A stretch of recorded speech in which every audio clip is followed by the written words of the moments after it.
The NFL on Fox. We welcome you to Minneapolis. The 2-1 Atlanta Falcons against the 1-2 Minnesota Vikings. With Rondé Barber, I'm Chris Myers. Atlanta has the #1 scoring offense in the league, and it's the debut, at least the starting debut, of 21-year-old first-round pick quarterback for the Vikings, Teddy Bridgewater. And I'm impressed that the moment is not too big for him, Chris. He told us that he's not nervous, but this team is going to have to move the ball down the field to compete with these Atlanta Falcons.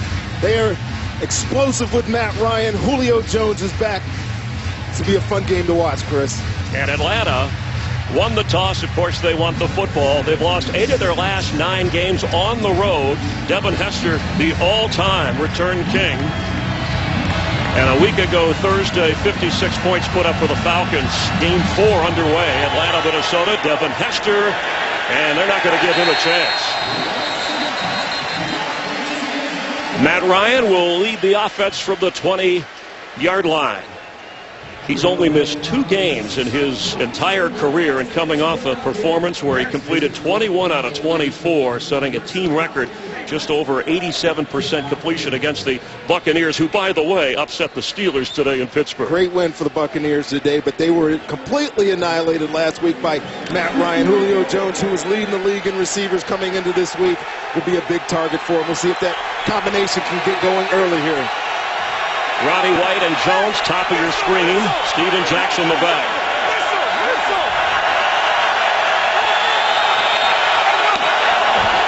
Matt Ryan to throw.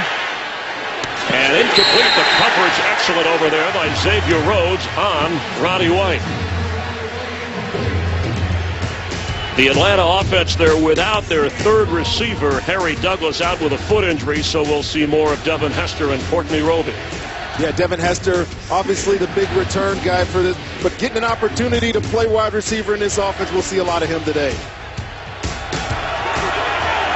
Hester in the lineup on the field on 2nd and 10.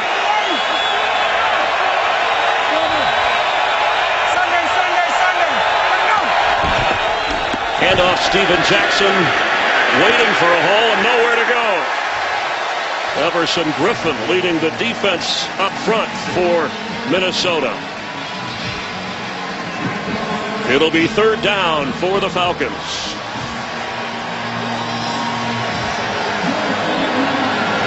We welcome those of you that watch the Buccaneers upset the Steelers. Rondé Barber, Chris Myers, Jennifer Hale. Just underway in Minnesota. 3rd down, first possession for Atlanta from the 20.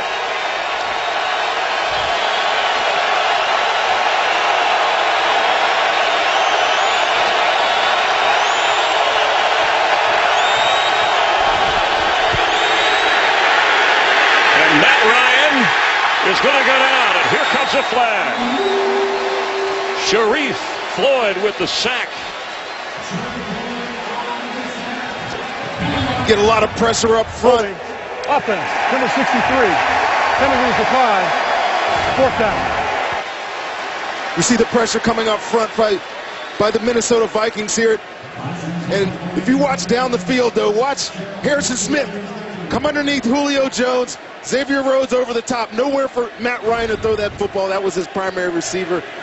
Good job. Matt Bosher to punt, averaging 46 yards a boot. Marcus Sherrill standing at the Viking 30.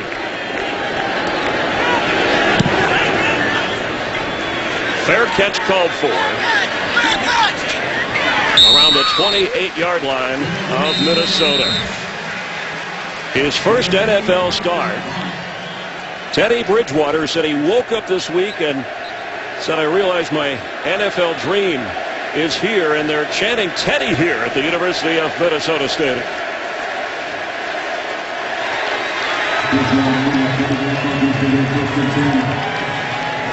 Teddy had an opportunity to play last week against New Orleans. Like I said in the open, the moment wasn't too big for him, but he's got a big test in front of him today. He's going to have to put up some points, Chris, I think, to be able to compete with this Atlanta Falcons, and especially that offense. Matt Asiata back. Bridgewater throwing and gets it to Asiata. It will be he stopped short of the 30-yard line. This Viking offense missing 4 starters, so different from the opening lineup that started the regular season. Of course, no Adrian Peterson, Kyle Rudolph, Brandon Fusco, the right guard, is out. Matt Castle injured, out for the year on injured reserve. I really believe they're going to have to run the football today, Chris. This offense cannot survive alone on Teddy Bridgewater's arm. We know he's got some talent, but they've struggled to run it. They're going to have to run it well today. Bridgewater throwing again.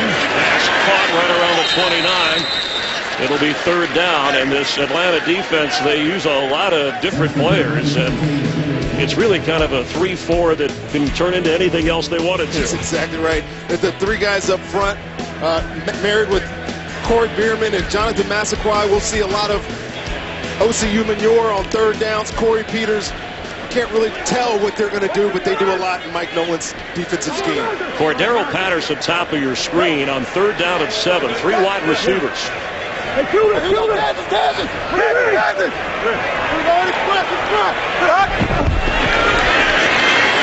for Jarius Ray. He has it. He's got a Viking first down. Jarius Ray is loose. All the way inside the 20 of Atlanta.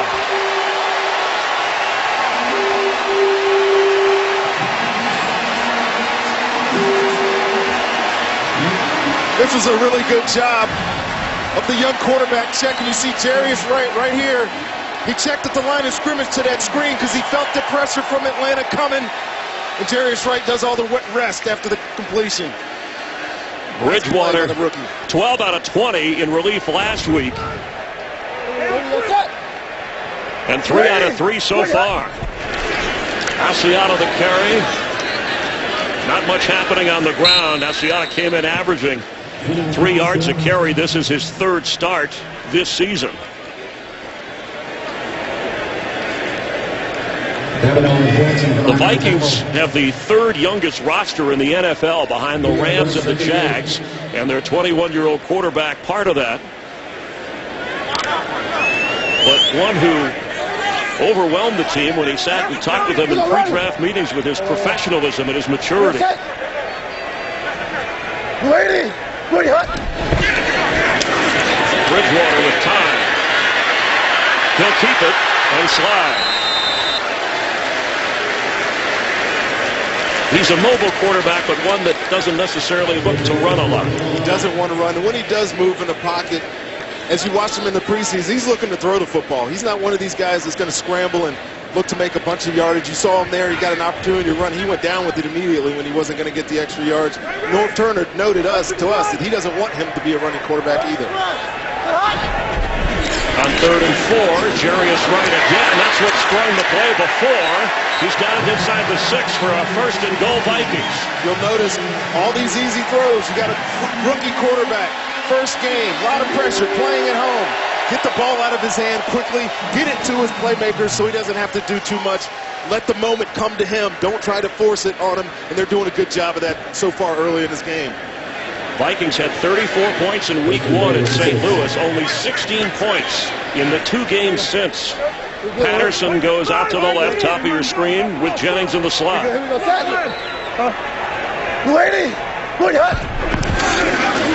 Asiata to carry and into the hole. It'll be 2nd and goal. Last week when Teddy Bridgewater came into the football game in New Orleans, he was able to do the same thing, move the ball down the field. Yet they got there 3 times and had to settle for field goals on all occasions. This is an opportunity down here on the 2-yard line where I think they must score here early in the game. Vikings come in having gone 20 possessions without scoring a touchdown. Remember, they scored on their first possession against New England. That was back in this stadium, week 2. Adam Thielen checks in at receiver. High snap. Matt Asiata has it, and a Viking touchdown.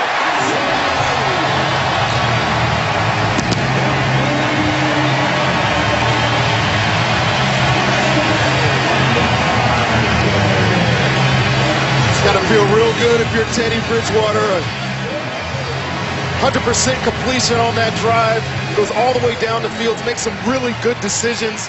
They're able to run the ball into the end zone and the red zone, which is a plus for any offense. Get home starting off strong here at the University of Minnesota. Blair Walsh for the extra point.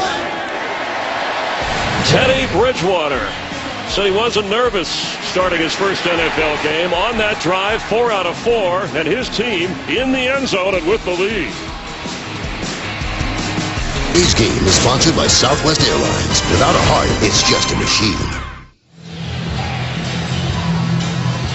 Unusually warm for this time of year. One of the hottest home games in the history of the Vikings, 82 degrees. And I don't think you have to worry about snow for a while. Of course, they played in Bloomington before the Dome, and their new stadium will be ready in 2016, their second home game here in this season. And a blazing start for the rookie quarterback of the Vikings, Devin Hester. As Mike Zimmer said, we hope he doesn't touch the football all day on returns. And so far, 2 for 2 in that department. Matt Ryan with 7 touchdown passes this year. His team behind.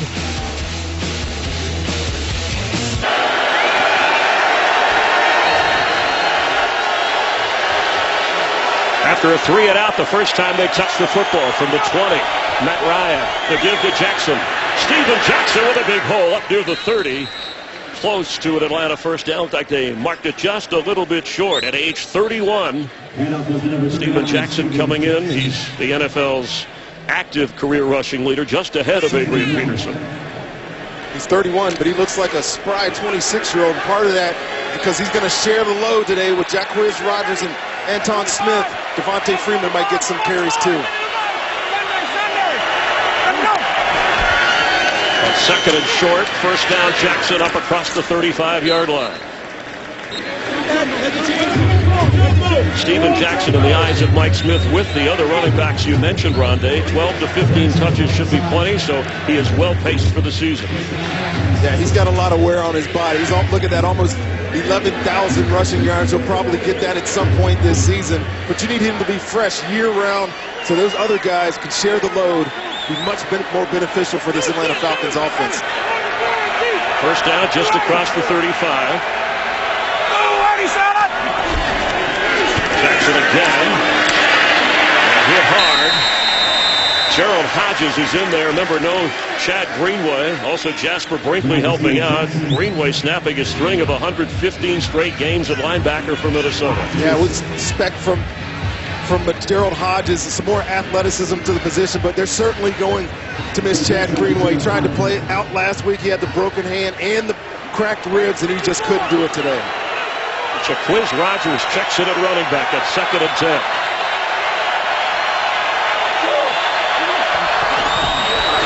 Matt Ryan fires. Caught. That's Julio Jones run out of bounds. It'll be 3rd down. Captain Munnerlyn on him. Let's check it with Joel Platt for a game break. All right, Chris, out to San Francisco. We go after a 3rd down sack. Trey Burton takes Scooter right into his own punter. It's blocked, and that's Brad Smith for the touchdown. And the Eagles up early, 7-0 in San Francisco. Back out to Minnesota. Chris, Rondé, and Jen. Thank you, Joel. And here on 3rd down, 5 defensive backs come in for the Vikings. Jacquizz Rodgers the back. Check out Julio Jones. He's up here all by himself. Harrison Smith underneath him to start. Let's see if the same defense. Ryan to throw and open. That's Ryan White down to the 36 of Minnesota. Welcoming back the veteran of 10 years. Last year missed 3 games, coming off a hamstring. Roddy White. It's on the right side of your screen over here. You'll see him come in as we start this play and put all the emphasis over there on Julio Jones. But Roddy White, he's a great complimentary receiver. He's the leading all-time Atlanta receiver for a reason. Back off injury from last week. Still doing it. On first down, Jacquizz Rodgers gets inside the 35 of Minnesota.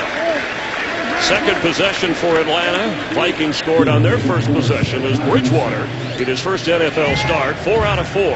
And Matt Asiata scoring the touchdown.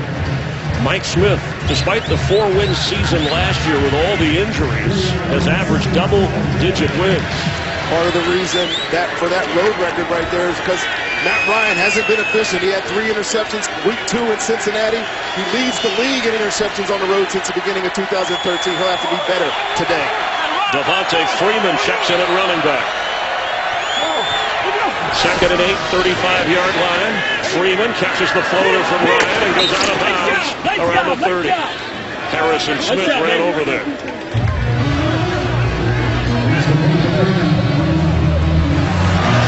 Some pads popping early in this game. Devontae Freeman thinks it. Freeman, the fourth-round draft pick from Florida State. He went to Miami Central. He beat Bridgewater and Miami Northwestern in high school back in 2010. Wonder if Teddy remembers. On 3rd and 2, Anton Smith checks in.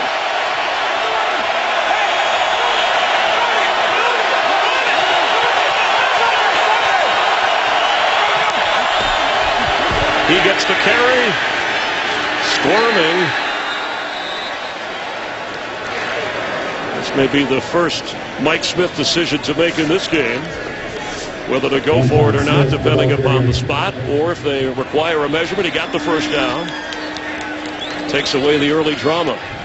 You know, this Atlanta offense, one of the quickest striking offenses in the league. Got off on their 3 and out on the first drive, but this second drive, much more like what we're used to seeing from this unit. Anton Smith takes the pitch, plenty of room to run, spins on a one-arm tackle, and his gang tackle, a kind of a global swarming over there of Vikings to keep him inside the 24-yard line. See, they're using 3 backs already so far in this game. Steven Jackson, we know what he is. He's a bruiser. He gets the ball downhill. But Anton Smith, Devontae Freeman offer little juice to this offense. You see how the speed on the outside, and they'll use them quite frequently in that role today. Devin Hester, bottom of your screen. Julio Jones and Roddy White up at the top. 25, ready for lady. And Ryan with time for Hester, and he can't hold on. Xavier Rhodes was running with him, but it looked like it was on target. Yeah, you see this man-on-man, but Xavier Rhodes goes for that little pump fake. Matt Ryan was going there the entire time. Tough catch, but good defense, too, by Xavier Rhodes. Not making that easy. Now 3rd and 7 from the 24 of Minnesota.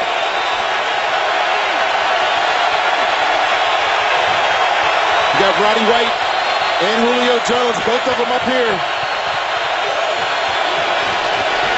Matt Ryan likes the coverage, wide open. That's going to be a touchdown, Atlanta. Roddy White.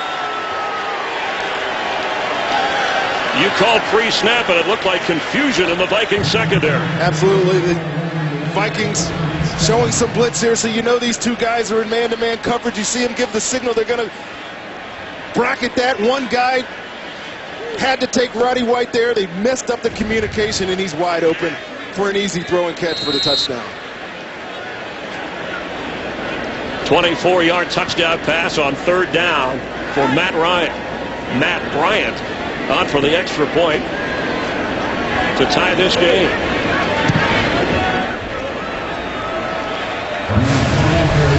Vikings score first, but Roddy White is back in form for Atlanta, and we're tied at 7.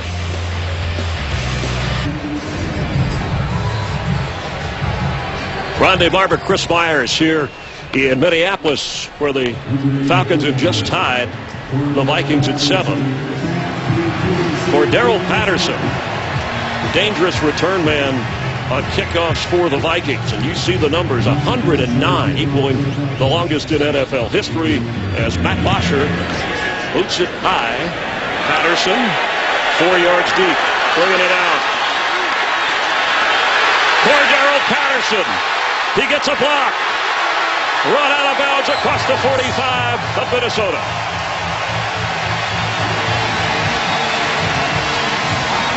He had a lot of room there, Chris. Not very rare that you see him get that much room and not take this to the house, but you see the blocking up front. There's a crease. He jumps through it, and it's only the kicker. I'm surprised he's not in the end zone.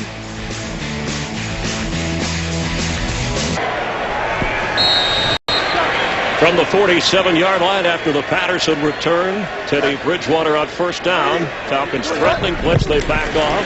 Matt Asiata with the carry into Atlanta territory. Let's go back to that touchdown earlier. Watch Captain Munnerlyn. Captain Munnerlyn and Josh Robinson right there.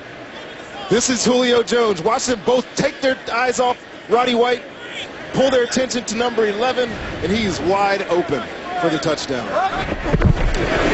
It's a handoff. Asiata again, powering near a first down.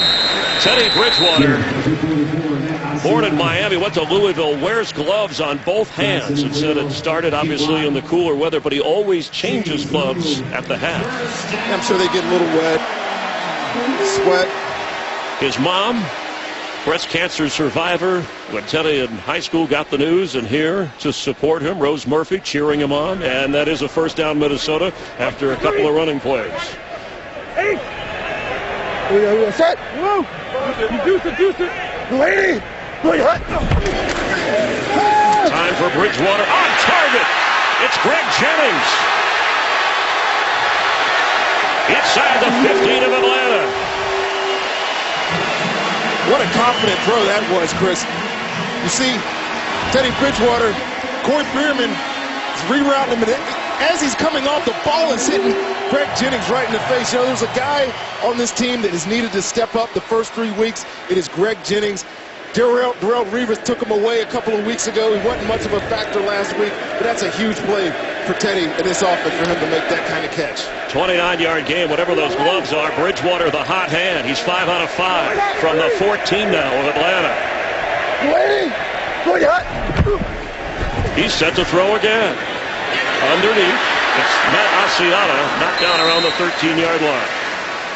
Greg Jennings, with that 13th catch, leads the team in receptions, but Cordero Patterson leads this Viking team in receiving and rush yards. Yeah, it's a rare instance that you have that, but he had the one explosive play in week 1 to get his numbers so high. Look at these yards after catch early in the game. 96, a couple of big explosive plays for Minnesota so far.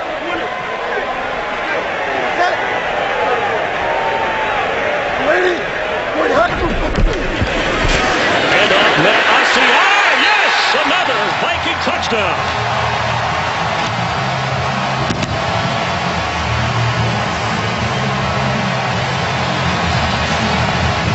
Minnesota's offense hasn't scored in 3 games, and they haven't run the ball well in 3 games.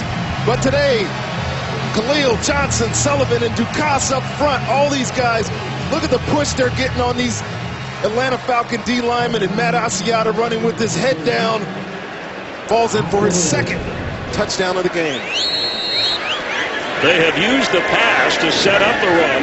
It's a page out of the Atlanta offensive playbook as Blair Walsh lines up to make it 14-7. 2 possessions for the Vikings, 2 touchdowns. Both of them scored by Matt Asiata, but Teddy Bridgewater has aired it out to get him there.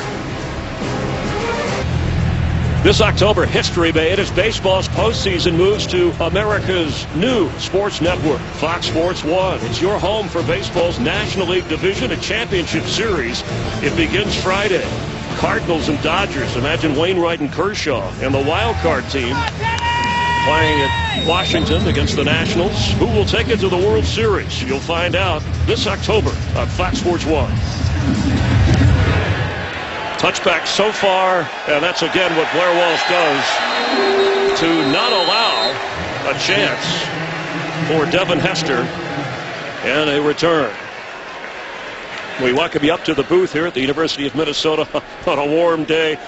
52,000 plus enjoying this, and what a start for Teddy Bridgewater. Yeah, Teddy's been really sharp. I think North Turner's doing a great job so far keeping it simple for Teddy. The ball's out of his hands quickly. The running game is establishing itself, which it hasn't done in 3 weeks. So this is encouraging for this offense. Their defense has been really good so far, except for the one miscue on the touchdown. North Turner, offensive coordinator upstairs. His son Scott Turner, the quarterback coach for Bridgewater, calling in the plays on the sideline. Meanwhile, Matt Ryan handed to Steven Jackson. And Matt Ryan with a touchdown pass to Roddy White. Remember, he's playing without Harry Douglas, inactive because of a foot injury. Normally the 3rd receiver on this team. This offense at home, they beat New Orleans put up a lot of points. Of course, a week ago Thursday, 56 points against Tampa Bay, second highest in franchise history. But on the road in Cincinnati, struggled. 3 interceptions in that game by Ryan, and that's Atlanta's only loss of the year.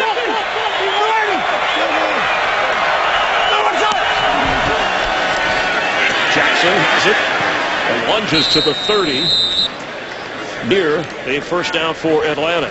Third down. Matt Ryan is 4 out of 6 so far in this game. Steven Jackson has carried 6 times.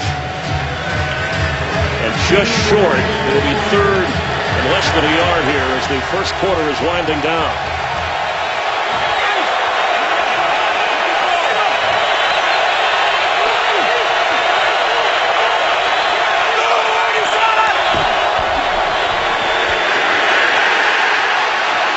That extra effort, that surge by the veteran Jackson got him the first down when it looked like the Vikings had him pinned down. That is the end of the opening quarter here in Minnesota. The Vikings with a 14-7 lead. Atlanta's on the move. We're glad you're watching the NFL on Fox. Friday Barber, Chris Myers here in Minneapolis on a hot day, more like Georgia weather here at the University of Minnesota Stadium outdoors. Matt Ryan with a fresh set of downs across the 30. And time to throw. And incomplete for Roddy White. Here comes a flag.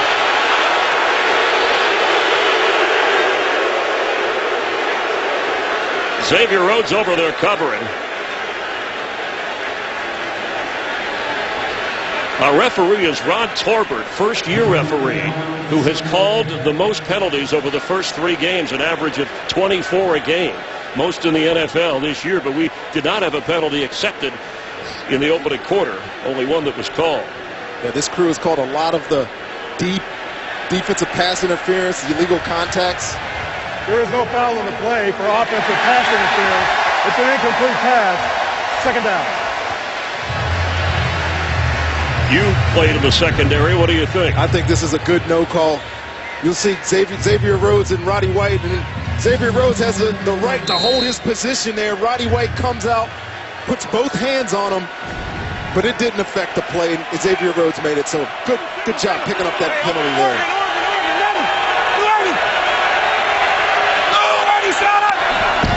Anton Smith, the carry, and there's a hole for Smith, who gets up just short of the 40. Captain Munnerlyn making the tackle, and just short of the first down. It'll bring up third and short. Julio Jones, who came in leading the NFL in receiving yards, has 1 catch for 7 yards early in this game. Steven Jackson comes back into the game after that Devontae Freeman run.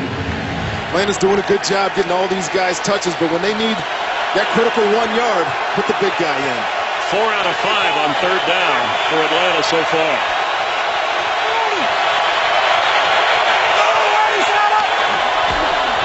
Matt Ryan to throw. And he's going to go down. There's a flag in the secondary. Linval Joseph and Brian Robinson caught up to Ryan.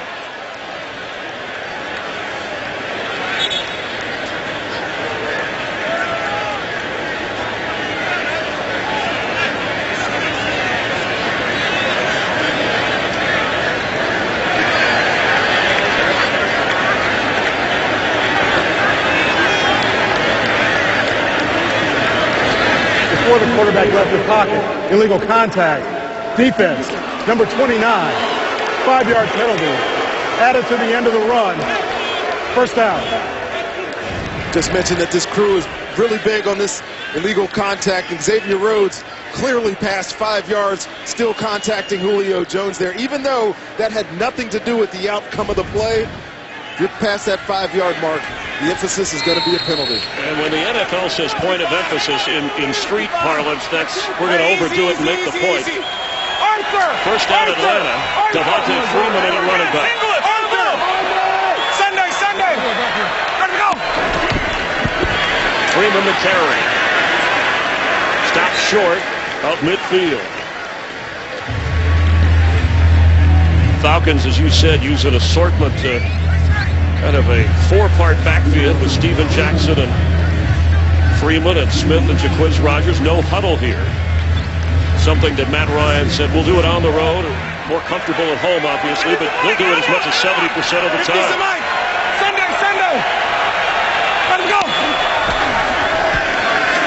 This is dropped. Trying to get it to the V. Toilolo. Playing that no huddle on the road is more difficult, Chris, because obviously the communication's different, but the play calls are the same. Whether he gets in the huddle, gets his guys together, makes the call, or calls it from the line of scrimmage, it's the same calls, but just communicating across all 10 guys could be a problem if this crowd gets loud, and it's getting pretty loud here in Minnesota today. On 3rd and 7 from midfield.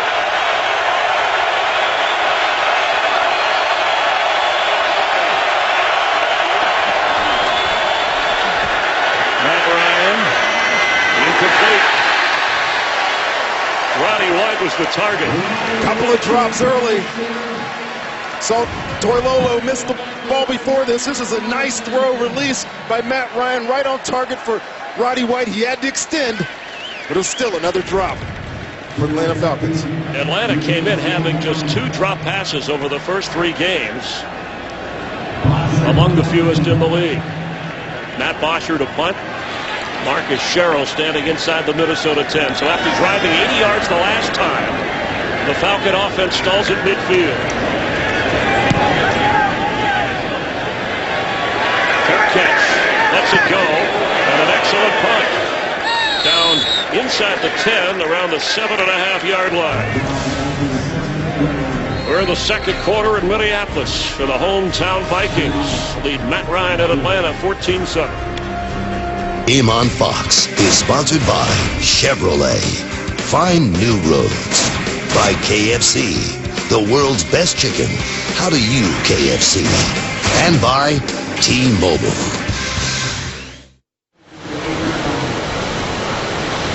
Before the game, that's Mike Nolan, who was the head coach in San Francisco, now the defensive coordinator for Atlanta. North Turner, they worked together, and Mike Nolan said, I remember how North Turner worked with rookie quarterback Alex Smith back with the 49ers. I think that's how he's going to play things with Teddy Bridgewater today. Jerick McKinnon checks in at running back and gets the carry. The rookie from Georgia Southern. He's in Atlanta territory. All the way down to the 37-yard line of the Falcons. What a run. Good blocking downfield there by Cordero Patterson on that run. Jerick McKinnon, we were looking for him last week a little bit. You see him here, gaping hole there. And this guy, when he gets in the open field, he is just as athletic as anybody on the field. They wanted to get him touches. They see him here, and after that play, he's telling them to keep feeding him the ball. This kid is exciting. At 5'9", a 55-yard run to the 37 of the Falcons. You're solid. McKinnon remains the back. Bridgewater to throw. All day. And incomplete for McKinnon, and that's the first incompletion for Teddy Bridgewater. You could call that one a drop. But let's go to that running game. Jerick McKinnon, Matt Asiata so far today have been pounding away at this Atlanta Falcons defense. First couple of weeks, nothing there after Adrian Peterson was put on the commissioner's exempt list, but today, these guys are fired up and helping out their rookie quarterback. Yeah, we good. Hey, kill it. Here we go. Hey, Kansas. Knife. Here we go. On express. Attack. I heard kill it. I heard Kansas. McKinnon gets the football. Down to the 31-yard line. McKinnon was drafted in the 3rd round with a draft choice the Vikings got from Seattle in the Percy Harvin trade. He played quarterback, a number of other positions, running back at Georgia Southern. If you watched him during the preseason, and I know all you Minnesota Vikings fans did, he was a great cutback, patient runner. He only got 2 touches last week in New Orleans, but we're seeing a little bit of what he brings to the table so far in those last 2 runs. 3rd and 4 from the 31. Bridgewater's throw incomplete. No flags yet. Trying to get it to Chase Ford, the reserve tight end. And it's going to be 4th down, and here comes Blair Walsh. Chase Ford was the intended receiver. Falcons defense played that well. Yeah, it was good of them to hold that, get held up. Teddy had to force that throw in there. It wasn't an ideal place for him to get rid of that ball, but there was pressure on him. He still sets up a Blair Walsh field goal opportunity. A 49-yard try. He's made 5 of 6 this season.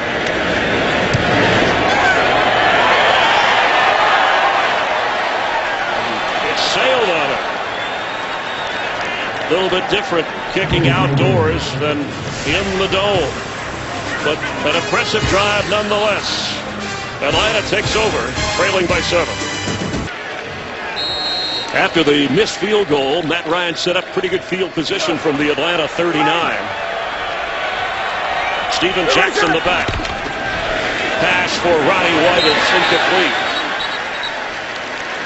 Should he be going to Julio Jones more, or are the Vikings doubling Julio Jones? Yeah, definitely on 3rd down, Julio Jones is getting the most amount of attention. We saw earlier in the game a couple instances where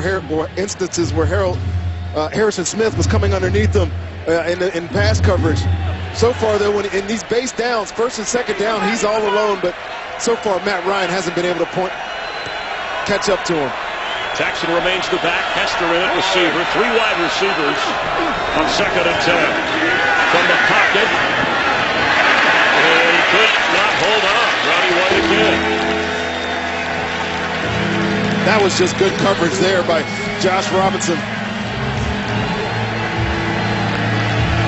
Playing man-to-man out here on the edge. They're not scared to put single safety in the hole. Josh Robinson on the outside. And, little tug, little grab, but just the wherewithal to get that hand in and knock that ball away is a good play. On 3rd and 10.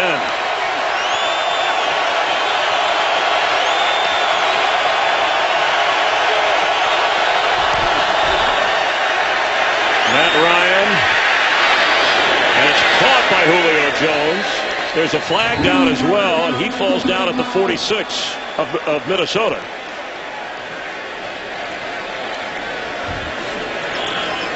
Flag was in the backfield. Illegal use of hands to the face.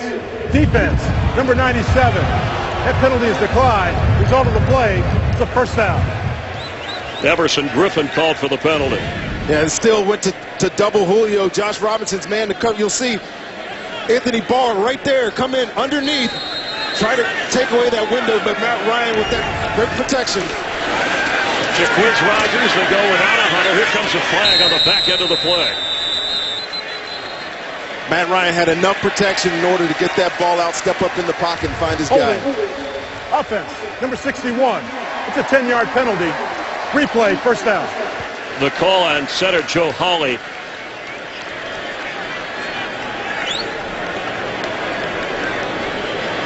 It'll back Atlanta up to the 44-yard line. Mike Tice, former Viking head coach, the offensive line coach in Atlanta, who Matt Ryan raved about, said it's been a big difference. The addition of Jake Matthews.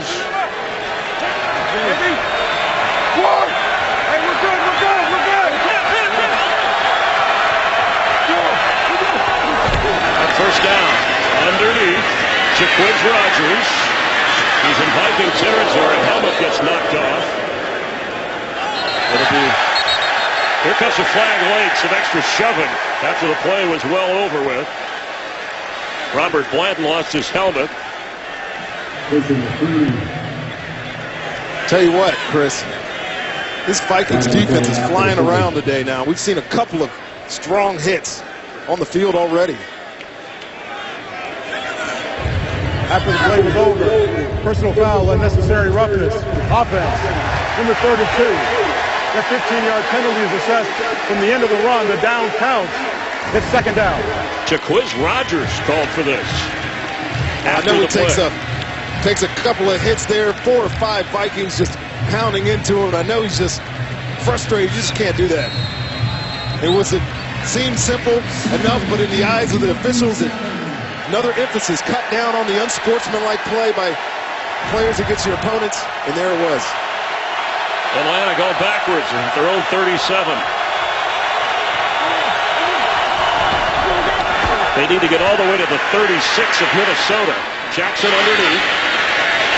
The point should be made, it'll be third down, that Mike Zimmer spent years in Cincinnati as a defensive coordinator, the first-year head coach of the Vikings, and it's the same defense that he put together there in Cincinnati, obviously not the same kind of players, but that gave Atlanta a hard time in week 2 on the road, and that's the same scheme anyway that the Vikings run here. Same scheme, but Atlanta at least through this week had a chance to prepare and know what to expect from a Mike Zimmer type of defense, the same that they saw week 2 in Cincinnati. They'll definitely try to protect the ball, especially on this 3rd and long situation now. They need 20, and Ryan's on the run. Pass is caught by Julio Jones, and he got the first down at the 35. And Matt Ryan and his athletic ability to keep moving and waiting for his receiver to get open made it happen. Just some undisciplined play, though, here in the secondary by the Minnesota Vikings. Matt Ryan forced out of the pocket by the pressure. They're just sitting in zone. Cover up a guy. Don't let, especially number 11, alone by himself. Stepped up when Matt Ryan got out of the pocket and left the number 11 wide open. A 21-yard completion. And tough running Steven Jackson inside the 30 of the Vikings. Atlanta's touchdown drive came on 11 plays covering 80 yards. And they were backed up on a 3rd and 20. And that conversion set them up in field goal range here on 2nd down 4. Anton Smith checks in as running back.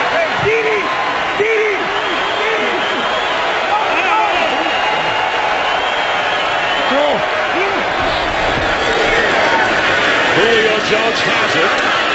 Has a block or 2 and a first down. Inside the 23-yard line. It's a good example there, Chris, of, yeah, they're at the line of scrimmage. It looks like hurry up, but he's taking his time or laying the play here, finding himself, getting into the right call for what defense he thinks Minnesota is running. And we talk about Atlanta being an explosive offense. They're also very methodical. This has been a methodical, calculated drive. The conversions have been expertise. Matt Ryan on the move, throws it high for Hester, who makes the catch and goes out of bounds. Get a game break. Check in with Joel Klatt. Joel? All right, let's go out to San Francisco, and Colin Kaepernick showing off his athleticism, rolling to his left, one-footed. He's going to throw all the way across the field to number 21. That's Frank Gore. 55 yards later, he's in the end zone, and the 49ers up early, 10-7. We've seen this story before, guys. Chris and Rondé, back to you. Thank you. The Eagles came in 2nd in the NFL in scoring behind these Atlanta Falcons, both with only 7 today. 25! Check, check! Check, check! Sunday! Here we go! 2nd and 10. Complete at the 20. It's Hester. It'll bring up 3rd down. Devin Hester, who we know about his return accomplishments, but said when he came to Atlanta, he told Mike Smith, I want to earn the right to be on the field and be part of the offense as well. I'll tell you what. He was in Chicago last year. When Lovie Smith was there, they utilized him as a wide receiver. But when Trestman came in Chicago, they did not want to use him in that role, and he came here to be used in that role, and he's getting the opportunity with Mike Smith. Left guard Justin Blaylock of the Falcons is the injured player. You're watching the NFL on Fox here in Minneapolis. This game is sponsored by Microsoft Surface, the official tablet of the NFL. Gabe Karimi has come in at left guard for the injured Blaylock. Atlanta better than 87% in the red zone this year, best in the NFL. From the 15 on 3rd and 3. Ryan has trouble with the snap. On the run, completes inside the 5 to his tight end, Levine Toilolo. And the calm and cool of Matt Ryan made that play work. Total broken play here, and as he scoops up this fumble, he looks like he's going to run. He's able, and the 2 inside linebackers from Minnesota step up. Anthony Barr there, Gerald Hodges, and he just dumps the ball over his head to Levine Toilolo for the first down. 1st and goal. Jaquiz Rogers the back for Ryan. Make that Steven Jackson in. Jackson the carry. And a Surge again, and he's in for the, one official says touchdown, Steven Jackson.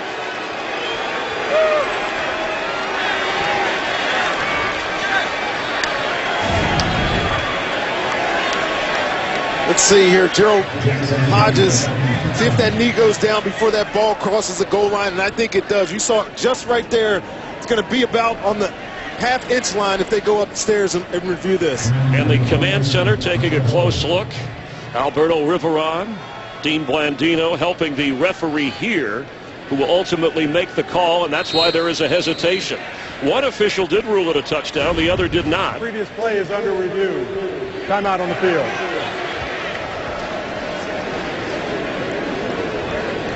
Ruled a touchdown and being reviewed.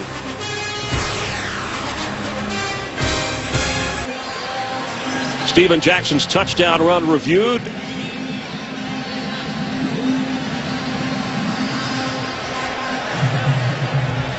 After review, the ball was at the half-yard line when the runner's knee touched the ground. It'll be second down and goal from the half-yard line with the ball in the middle of the field. There'll be no clock adjustment. The clock will start on my ready for play.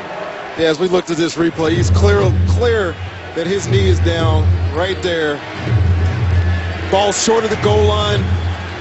Going to be second down on the half-yard line. Well, you spotted it right away, and in our command center, our rules analyst back at the Fox Network Center in Los Angeles, Michael Pereira, agreed with you, and the officials getting it right. Jackson remains the back. He gets the fake. Matt Ryan flips it. It's a touchdown, Falcons. Patrick DeMarco. You could hear the giggling all the way up here, the fullback. I think everybody in the stadium, certainly on that Minnesota Vikings defense, thought this was going to be a stretch run to Steven Jackson. But Patrick DeMarco slips out into the flat, uncontested, and another easy throw from Matt Ryan and a touchdown. DeMarco, his fourth catch of this season, his first touchdown with all those other running backs carrying the football. He gets 6, and now the extra point for Matt Ryan.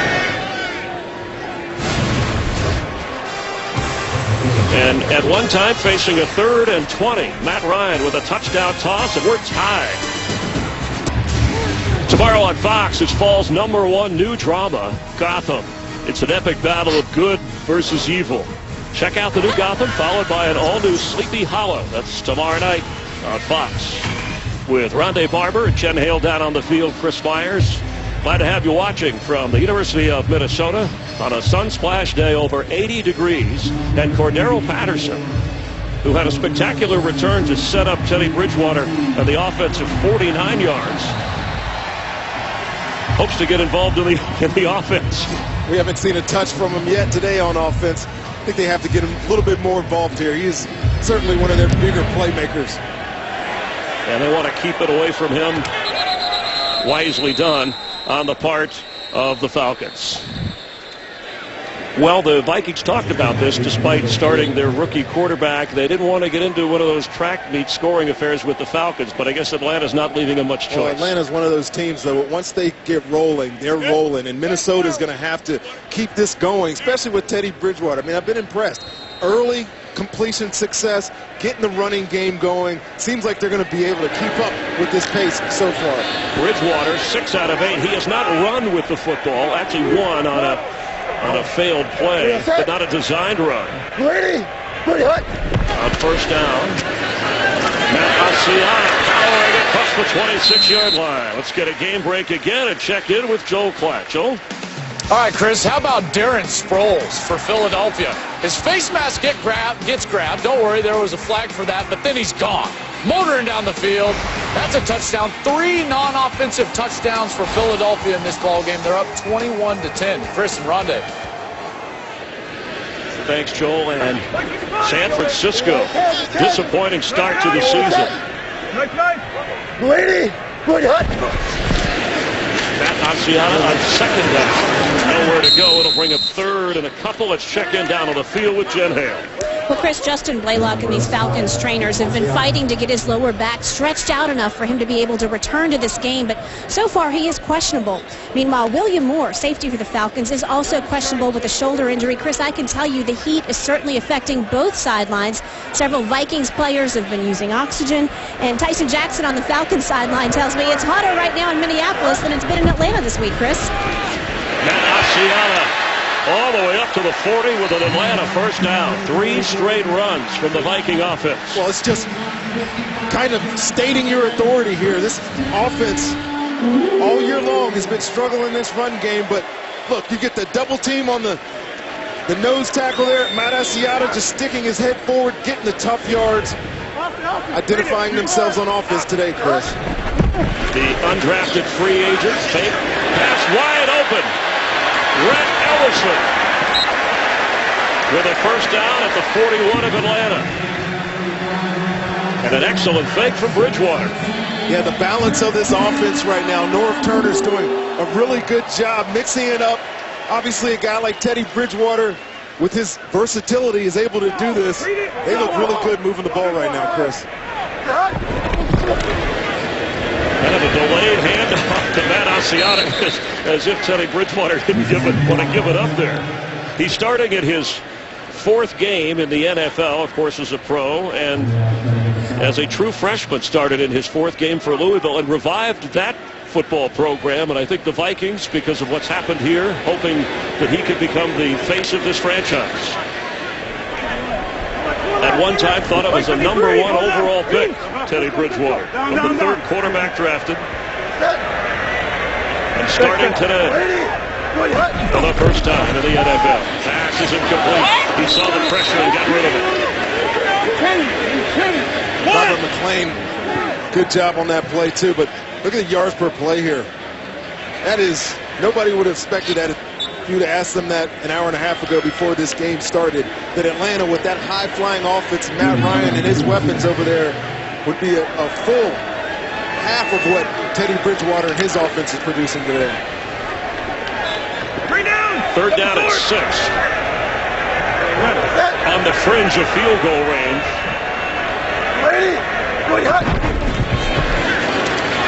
Time for Bridgewater. Open. Jarius Wright. Teddy Bridgewater looks as calm and cool as any 21-year-old could possibly look in the pocket. I got to give a lot of credit to this offensive line, but Jarius Wright, who North Turner told us we have to get this kid more involved and more touches, and so far today, he has been Teddy's favorite target. 4 catches in the game. Without a huddle, they go to the line. A gain of 21 on the pass completion to Wright. Cordero Patterson, top of your screen, has yet to get a touch on the field. Asiata gets the carry. North Turner, who was in San Diego, coached a young Drew Brees and said what he sees in Teddy Bridgewater that's similar is that he can make quick decisions and dissect the defense. For a young quarterback, that's an impressive thing. Well, we all know what Drew is. He is as confident a quarterback, despite what people call limitations for him, not arm strength, doesn't have the ideal height. They both are similar in the regard that no situation is too big for him, and Teddy's showing that today. And after he got into the game in New Orleans last week, when the game ended, Brees came over and told Teddy Bridgewater, "You looks good out there. If you need any help, call me. Be glad to give you advice."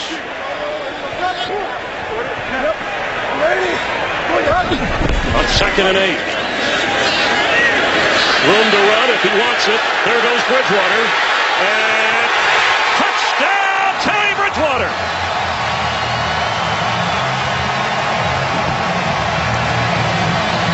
This Atlanta defensive front has given literally no pressure on Teddy Bridgewater today.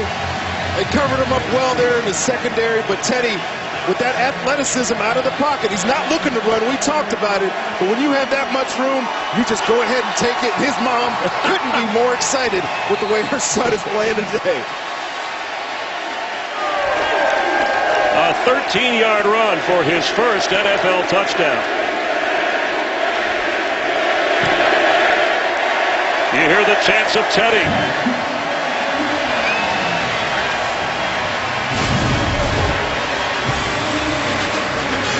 And 80-yard drive capped off by the 21-year-old rookie quarterback. Follow your favorite team all season long. Go to itunes.com/NFL. Rose Murphy, that's Teddy Bridgewater's mom, cheering on her son when he was in high school at age 14. The last child in the house, she said, I have breast cancer. And he said he was afraid. He said he watched her hair fall out, go through all that. But she always smiled and was encouraging. And from that point on, he said, if she can handle that, I can handle anything. And at 21 years old, he's starting in the NFL as the Atlanta offense will start from the 20-yard line. The greatest month in sports begins Friday with Game 1 of the National League Divisional Series on Fox Sports 1. And then next Saturday, 4th-ranked Oklahoma taking on TCU. That's on Fox. UFC Fight Night on Fox Sports 1. And then Sunday, Peyton Manning of the Broncos face the Cardinals. Other NFL action. It's Foxtoberfest. Friday continues all month long on Fox, Fox Sports 1, and streaming live on Fox Sports Go.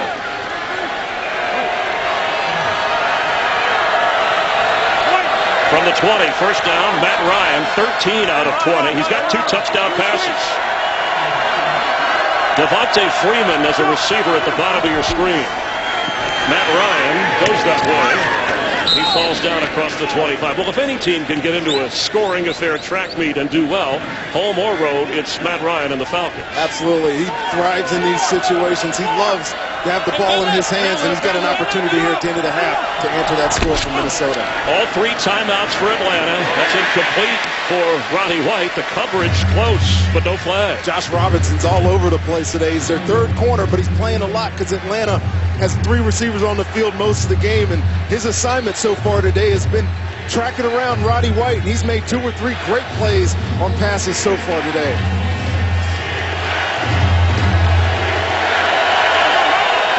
Third down 4 from their own 26. Julio Jones, bottom of your screen. 2 receivers to the left. Harrison Smith drops off in deep coverage.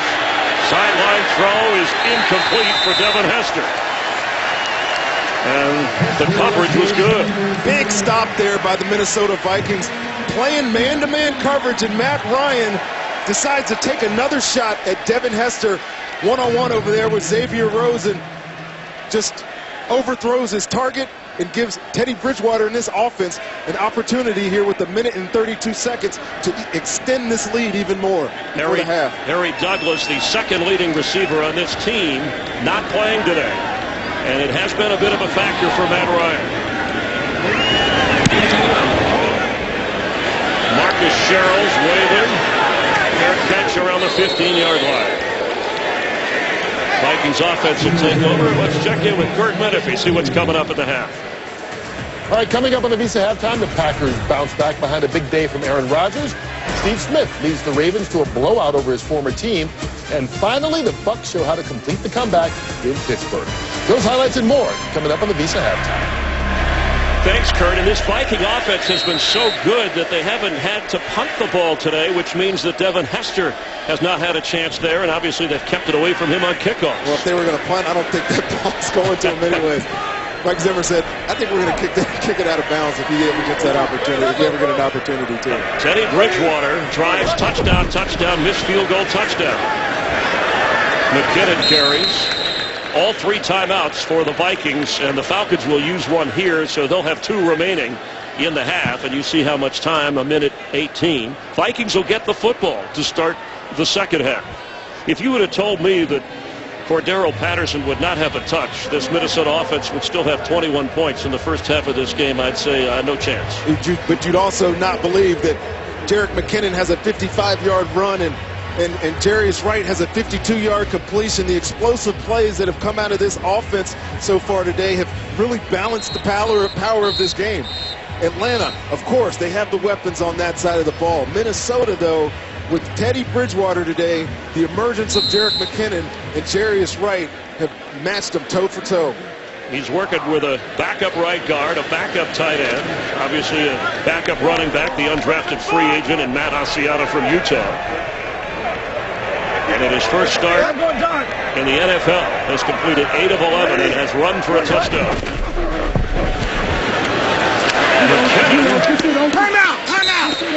You heard it called from the field. Atlanta will have 1 timeout remaining.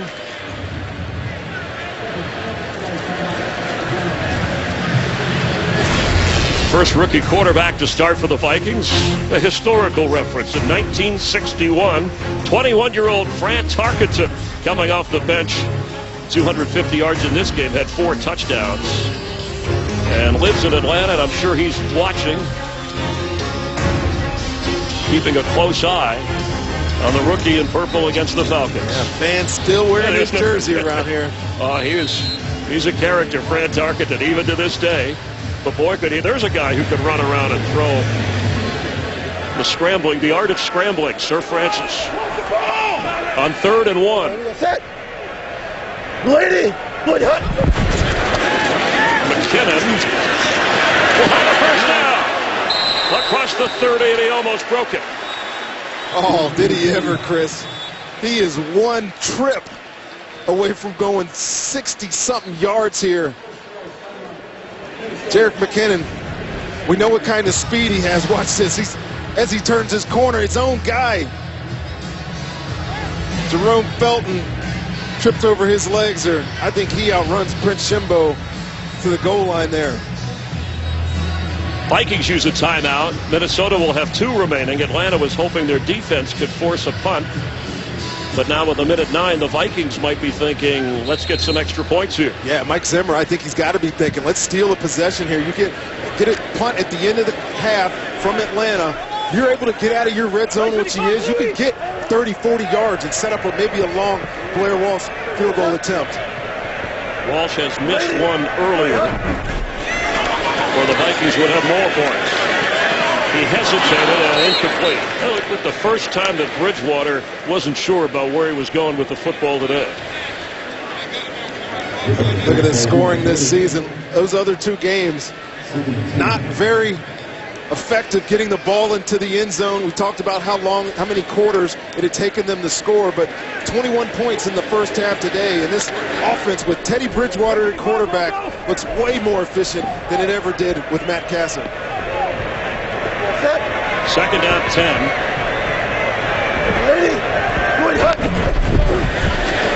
Four-man pressure, open over the middle for a first down. McKinnon across midfield. Jerick McKinnon, who has played quarterback, running back, receiver, and defensive back in college. The Georgia Southern rookie putting on a show. I'm telling you, we're seeing the emergence of a great playmaker today, Chris. Out of the backfield, obviously running the football. Quick snap, Bridgewater, underneath again. Running with the football is Jarius Wright. Inside the 25 of Atlanta. Mike Nolan's defense hasn't been able to create much pressure this year. They've got 3 sacks. All of them came last week. Watch Jerick McKinnon right here come up and pick this blitz up, allowing Teddy Bridgewater to find who is his #1 receiver so far today, Jarius Wright, for the big gain and giving them an opportunity to get more points on the board here before the end of the 2nd quarter. 25-yard gain for Jarius Wright. 5 catches, first career 100-yard gain for Jarius Wright, the 3rd-year player drafted in the 4th round from Arkansas. From the 24 of Atlanta. Bridgewater on target. Chase Ford. 1st and goal Vikings, and we have a timeout. Chase Ford just up off the practice squad because the injury to Kyle Rudolph. They'd had 2 others on the roster, but this is the guy they wanted to get the ball to in the passing game, and Teddy Bridgewater finds his target. I'll tell you, I can't tell you how impressed I am with Teddy Bridgewater, and the crowd is feeling it. Him too. Teddy's chance throughout this building. He's so poised. He's so calm. Making great decisions, moving his offense. He is the 8th different starting quarterback since 2010. That's among the most in the league, back to the Brett Favre days. And has started with a bang. 11 of 15, 197 yards passing. He's run twice, including the 13-yard score.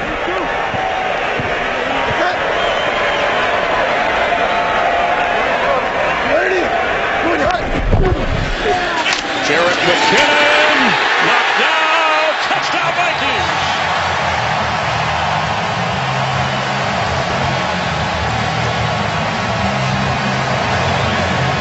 It's only right, Chris, that the guy that did most of the work on that drive get the ball there on that handoff, spread you out, thinking they're going to throw the ball to get into the end zone and hand it off to the little, quick, shifty Jerick McKinnon, who finds a way in for the touchdown, make this game 27-14 right before the half. First NFL touchdown for Jerick McKinnon, and they are taking a closer look to confirm the scoring play. The command center in New York again helping out the officiating crew here. And we had a close call earlier on a Steven Jackson run. Let's take a closer look at this extra lunge here on the end of the play. Again, I keep talking about the play of the line up front, but as he goes down, that ball, I think that's across the line. All it has to do is touch that white line and it's a touchdown, and I don't think there's going to be enough evidence.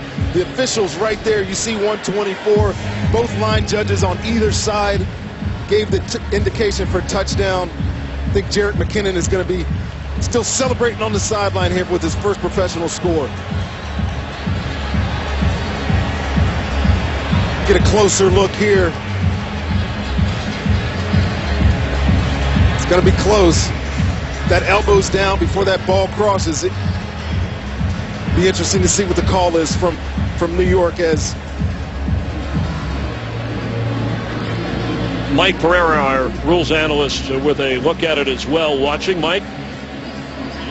Yeah, I think it's short. You got to take a look at the knee and the elbow that hit with the ball still short of the goal line. Though I think they have to reverse this and put it short. And we can take a look at it, and I think it's what you want to focus on is what put him down, what actually puts him down before he gets into the end zone. And watch here. Anything other than the hand or foot, down goes the thigh, down is the elbow, ball is short, so it is not a touchdown. Thank you, Mike.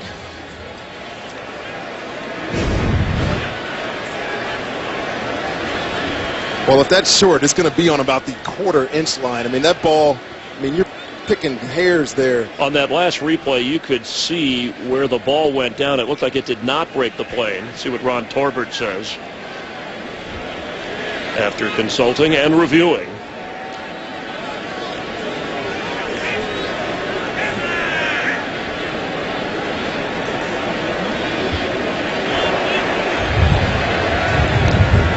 The runner's knee was down with the ball at the half-yard line.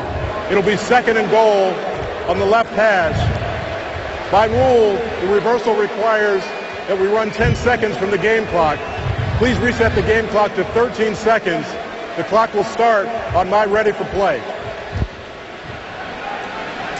Well, that changes things in terms of the amount of time that the Vikings have to work with. So he'll have to wait, Jerick McKinnon, on his first career touchdown. 2nd and goal. Bridgewater has it. He's in trouble. And throws back to the end zone. A leaping grab. Chase Ford was out of bounds. What an attempt at that football. Yeah, good play by Atlanta to keep him in the pocket, and throws up a 50-50 ball, but yeah, only 1 foot gets down there. I think it's a good call by the officials. And Ford at 6'6" could get up and grab that thing. Great catch, 1 foot down, and the rest is out of bounds. But now what's important is there's not enough time to run another play, at least in the eyes of Mike Zimmer. He doesn't want to risk it, so he's going to take the field goal instead. And poor Jerick McKinnon, who thought he had a touchdown. One of those rare instances where that runoff because of the replay hurt the offense. It almost seems unfair to Minnesota that because they had to review the touchdown that they miss out on those 10 seconds to give them another shot in the end zone. And that's a fair point. They had a timeout. Minnesota could have used it had they known the clock would run. It wasn't their fault that it was called one way and then reviewed, but they get penalized with the clock for it. 5 seconds remain, and an 18-yarder for Blair Walsh, the attempt. Jeff Locke, the holder. And the Vikings take the points for a 10-point lead.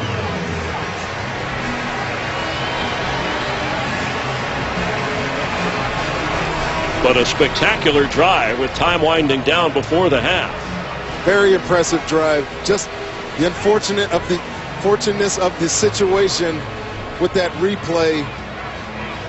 You hope that those points don't come back and bite you later in the game. It's only a 10-point lead, which obviously would have been a 14-point advantage had that touchdown stood, or they had another opportunity to get into the end zone. We know this is Bridgewater's moment, his stage, but the Viking running game is averaging 8 yards a carry today against this Atlanta defense. We have not seen that in a long time from this Vikings offense. Because of that man right there, young Jerick McKinnon, some explosive runs so far today. Jerick McKinnon, and look at the total yards, has been one of the players texting back and forth, keeping in touch with Adrian Peterson. He said he learned a lot from him in training camp. He showed him a lot about reading the defense, being patient when getting the handoff, and has kept in touch. And he looks up to Peterson, who says Jerick says he is my football mentor. Well, you could see the influence. Like I said, I went back and watched a lot of Teddy Bridgewater preseason film, and with that, I saw a lot of 31, and he is a very patient runner. So far today, he's taken advantage of that tutelage from Adrian Peterson. It's been some explosive runs today. Devin Hester finally with a chance on the return, and he makes that entertaining. And that is the end of the first half here at the University of Minnesota Field. The Vikings and rookie Teddy Bridgewater at his first NFL start with a 10-point lead. They get the football to start the second half. Let's head to Kurt Menefee in Los Angeles for the Visa Halftime Report. Today's excitement is brought to you by Nissan. And exciting numbers for 21-year-old first-round draft pick Teddy Bridgewater, who has run for a touchdown and has the Vikings out to a 10-point lead over the 2-1 Atlanta Falcons. With Rondé Barber, Chris Myers, nice to have you watching with us. Well, Atlanta, you figure with a rookie making his first start, their defense should be able to make some adjustments to make it difficult on Bridgewater in the second half. Well, you know, they haven't been generating much pass rush on Teddy Bridgewater. In fact, they've only got 3 sacks on the year. They haven't done anything up front to put pressure on him, and thus far, he's been very smart with the ball. No indication that any turnover is coming. 351 yards of offense is just spectacular for me for a rookie in his first start, and it's showing he's showing why they have so much confidence in him around that building. Teddy Bridgewater, I think, could be something special, Chris. Atlanta has moved the football offensively with a couple of touchdowns, but the defense hasn't been able to stop the run either, which has played into the hands of Bridgewater in this Viking offense. For sure. The best friend of a young quarterback is a run game. Matt Asiata and Jerick McKinnon today putting up about 75 yards of total offense in the run game has helped him out tremendously. Best first half of offense from this Viking team since 2004. Matt Bosher to kick off. Cordero Patterson back to receive if he gets the chance. It's a liner. On the move, he's bringing it out. Patterson up across the 30. Carrying people with him to the 34-yard line. Let's check in with Jennifer Hale on the field. Well, Chris, Coach Mike Zimmer tells me he could not be more proud of how Teddy Bridgewater handled that first half. Everything from his checkdowns to his composure. His one piece of advice to his young quarterback at halftime: you're throwing so well, don't risk running it. But he does give a lot of credit to this Vikings ground game for opening things up for Bridgewater. Meanwhile, Mike Smith chastised his team for letting Teddy have basically whatever he wanted in the first half. Expect more up-tempo offense out of the Falcons this second half, Chris. All right, thank you, Jen. Matt Asiata, who carried the load inside, 11 rushes for 52 yards. He is the running back. From the 34, he gets the carry, flag down, right away, and a whistle. Before the snap, false start. Offense, number 74, 5-yard penalty. It's still first down. That call on Charlie Johnson, only the second penalty accepted on the Vikings. The Falcons had 2 accepted on them, and those rush yards, that's what jumps out at you. Yeah, those rush yards, obviously Teddy contributed that somewhat, but a lot of credit to that offensive line. I've talked about them briefly. You can't give them enough due so far today with the way they played against this Atlanta front. Bridgewater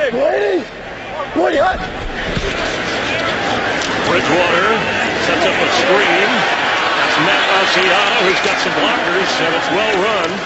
Back up near the 40-yard line. A healthy pickup after that penalty backed him up.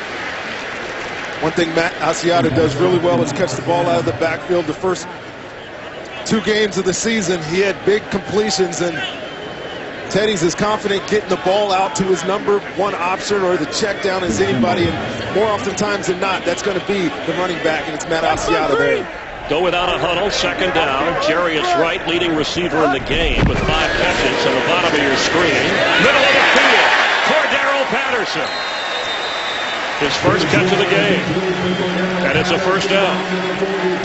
This offense is working at peak efficiency right now. You'll see the ride option or the read option look.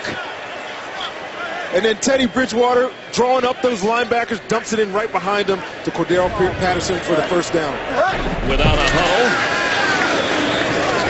Delayed handoff to Asiata fighting, and Matt Asiata gains the yardage. You know, North Turner, the offensive coordinator, said in that first game when the Vikings won on the road in St. Louis, we used Cordero Patterson on a run, and he said we wanted to get defenses thinking about that. They've been keying on him ever since.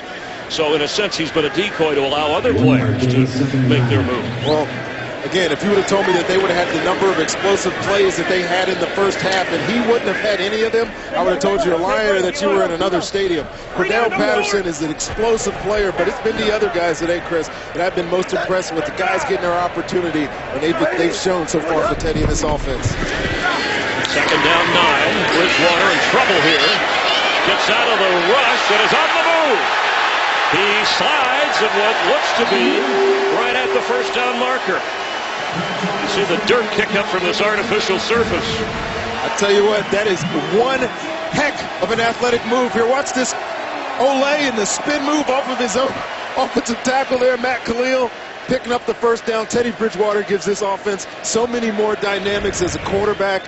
This offense is much more efficient today. You gotta love what Mike Zimmer's gotta love what he's seeing. 10-yard run to the 32. He's run it 3 times today, including a 13-yard touchdown run. Matt Asiata falls down at the 28-yard line. The offensive stars, well, the rookie quarterback started it, and the rookie running back, McKinnon, as well. Yeah, we saw the big catch early by Jennings, but it's been this guy, Jarius Wright, who's shown up today, been the most productive receiver on the field, and Jerick McKinnon, we're seeing the emergence of one of the good young running backs, and Teddy Bridgewater. Obviously, we know what he's brought to the table today, and we can't say enough of how impressed we are with the kid so far.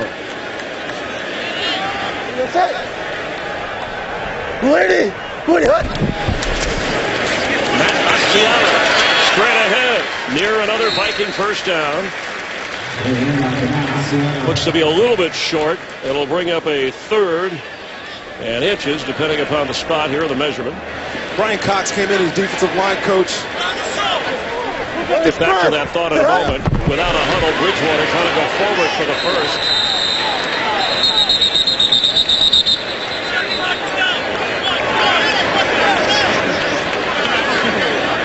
I think he didn't get anywhere near close to that first down. Teddy is not the biggest guy for the position. He's real narrow frame, doesn't have some of that ideal height for a guy that wants to do a quarterback sneak, but it's like Mike Zimmer is contemplating what to do here on 4th and short. Offense is still on the field. This could be a big momentum continuation for the Minnesota Vikings if they decide to go for this. They are 0 for 1 on 4th down this season, and we're going to have a timeout. The Vikings kind of rushed that 3rd and inches, but at the moment going for it. Will they draw Atlanta offside or actually go for it?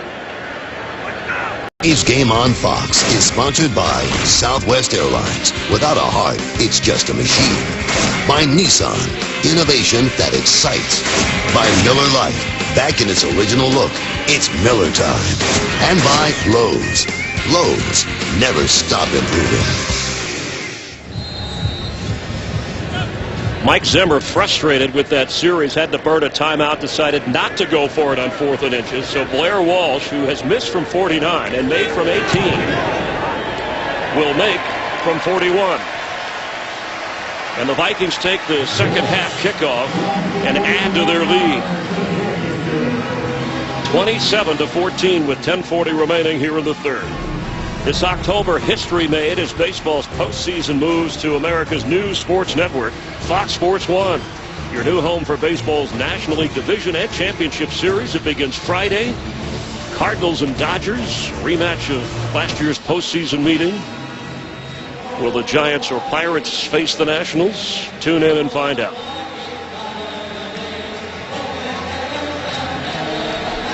Teddy Bridgewater, 13 out of 18. He's got 225 yards passing and his touchdown run. Vikings before the half had a McKinnon touchdown run, ruled a score, but then reviewed, take it away. Clock run off, and they had to settle for a field goal. Yeah, you got to wonder that 10-second runoff rule. And obviously Mike Barrera can give us better understanding for the reasons of that, but it was a situation that definitely hurt the Vikings there. It would have given them another play to try to get into the end zone, but as it stood, they got the 3 points on that long drive at the end of the second half. We have not had a turnover in this game, and we have not had a sack of the quarterback. Blair Walsh will not give Hester a chance. Hits the goalpost upright. Let's go back down to the field and Jen Hale. Well, Chris, I spoke with Teddy Bridgewater this morning about his mental, the way he was mentally approaching this game, and he said he was keeping everything the exact same way as he did in college, right down to the gump bracelet on his right wrist. GUMP. That acronym stands for Great Under Major Pressure. And Chris, it certainly seems like he is living up to that today, as he did throughout his career in Louisville. Thank you, Jen, and proud that his mom, his girlfriend, and her mom are here in the crowd watching the game and enjoying it so far. From the 20-yard line, Matt Ryan has some catching up to do.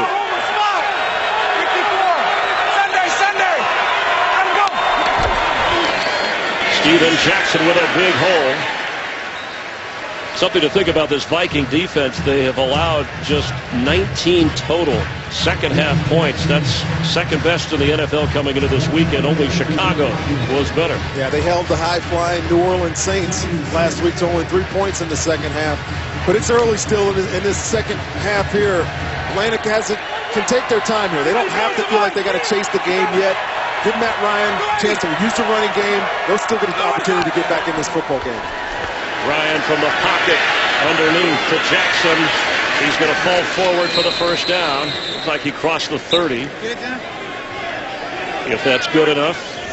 And it is for a first down. You know, this Falcons offense, unlike last year, you saw a lot of Matt Ryan in the shotgun. It was always felt like they were behind. This year, as I watched a lot of their film, Matt Ryan's taken a lot of snaps under center. It's because they want to emphasize this run game. It helps the play action pass. We're seeing it a lot today, Matt Ryan under center.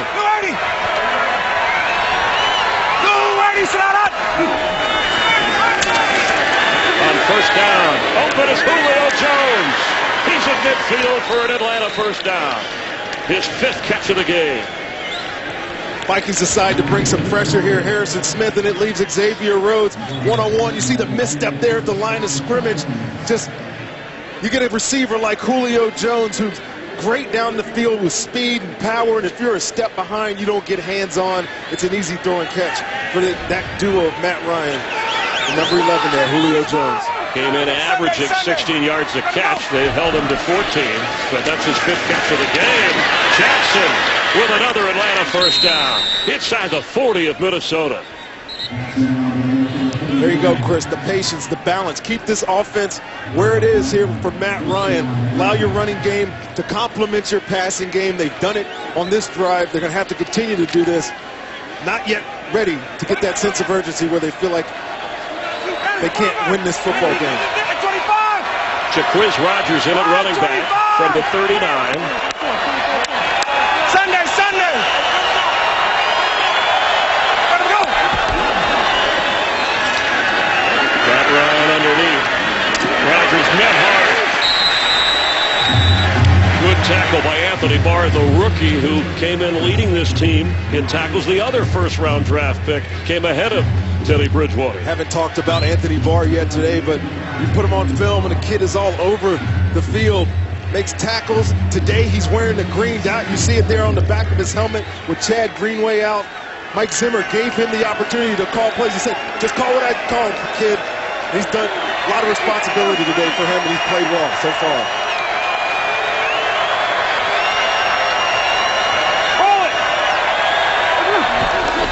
Second and 7. Ryan under pressure. Has to get rid of it into the dirt. Into the turf, and he went down. Joseph and Robinson all over him.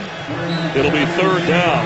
Interesting that the pressure came and Ryan could not get comfortable. Yeah, you see Brian Robinson come off the right side of your screen there, and Linval Joseph up the middle. They've been close to Matt all day today, but Matt has been very mobile in the pocket. He has the ability, unlike a lot of quarterbacks in this league, to step up and buy himself more time. They haven't been able to get a sack yet.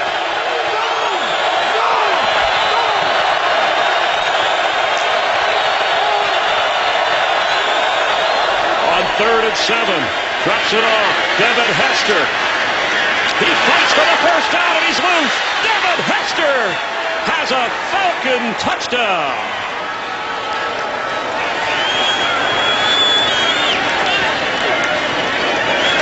You don't use this guy on offense. It's like you got a 66 bet sitting in your garage and you refuse to drive it.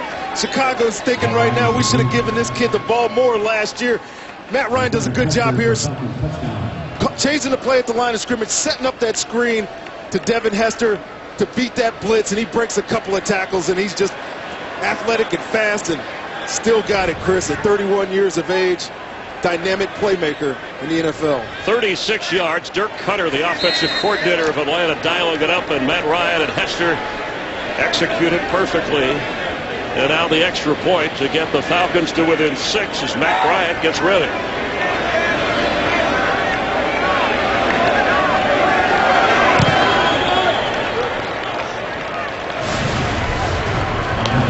Matt Ryan with his 10th touchdown pass of this season as Atlanta within 6 of the Vikings. Devin Hester, who said he contemplated retirement from the NFL in Chicago after Lovie Smith, his good friend, was let go as the head coach there. Almost signed with Tampa Bay, but settled in Atlanta when they gave him the chance, well, guaranteed money, but to play receiver along with returner, and he catches the touchdown pass from Matt Ryan. Cordero Patterson will wisely say, no, let's start at the 20-yard line. So Teddy Bridgewater will come out after Matt Ryan rallies the Falcons. Game is sponsored by Verizon. More live games than ever before with NFL Mobile. With Rondé Barber, Chris Myers back here in Minneapolis. Kamal Ishmael is in at safety. William Moore is out for the rest of the game. He's from Miami like Bridgewater. And in high school, defeated Bridgewater 45-0 in Bridgewater's first game when Teddy played receiver. On first down from the 20, McKinnon stopped after a gain of about 2.5 by Kamal Ishmael. Mention his name, comes in, makes a tackle. Had an interception return for a touchdown against Tampa Bay in that week ago Thursday. And he smiled when they asked him in Atlanta and said, I know all about Teddy Bridgewater from his high school days. Well, been more of a situational player, but called on to replace Moore's safety today.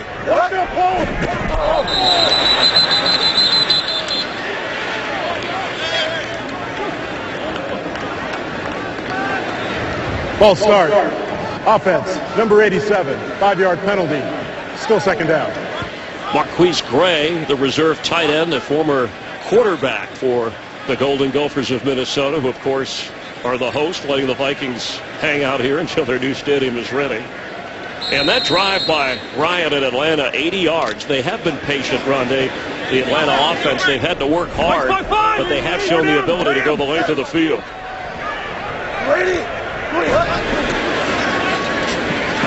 Time for Bridgewater, and on target to Jennings, and he's got a first down.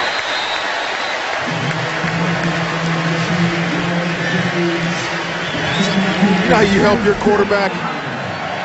You're a veteran like Greg Jennings. Obviously, Teddy Bridgewater. Look at the pocket he has here. Patience. He finds his receiver. But watch Greg Jennings. sticks his foot in the ground, gets vertical, creates that first down. You don't have to set up a tough situation for your young quarterback. Good conversion there. Jarek McKinnon inside, stopped short of the 39-yard line. Bridgewater, the third quarterback taken, of course, behind Blake Bortles, who got the start for Jacksonville, and they're trailing in San Diego this afternoon. Johnny Manziel has yet to really play in Cleveland or for the Browns, who have the off week. Teddy, his first start after getting in last week, and he said that experience was invaluable coming in on the road. On target to right. Jarius right to midfield. They were playing off him, and he took advantage. They were. They gave him a lot of room there, and Teddy Bridgewater delivered a great ball out to Jarius right now. If you're Atlanta's defense right now, your quarterback just led an 80-yard drive to make this game 6 points. This is a time when you got to step up. Whether it's somebody up front make a play, somebody in the secondary make a play. They've been giving up way too much yards to this young quarterback today. And in the air and incomplete. That's the kind of play you're talking about. Now, I was going to ask you, Ronnie, for all the years you played in this league, for a rookie quarterback and his first start to have the kind of success so far that we have seen all the way around, running, throwing, commanding the huddle, the no huddle. Very impressive from Bridgewater. I remember my first start in the league, and it was not nearly as successful as this has been. Your heart was pounding. Yeah, my heart was pounding out of my chest. I knew that I wasn't ready. I was excited about my opportunity. But his poise and his calm under pressure, like I said early in this football game, it's not too big for him. This is exactly where he wants to be. He's been preparing for it his whole life, and we're seeing it unfold today. On 2nd and 10, stepping up in the pocket, and incomplete, and almost intercepted. A little bit of an overthrow there.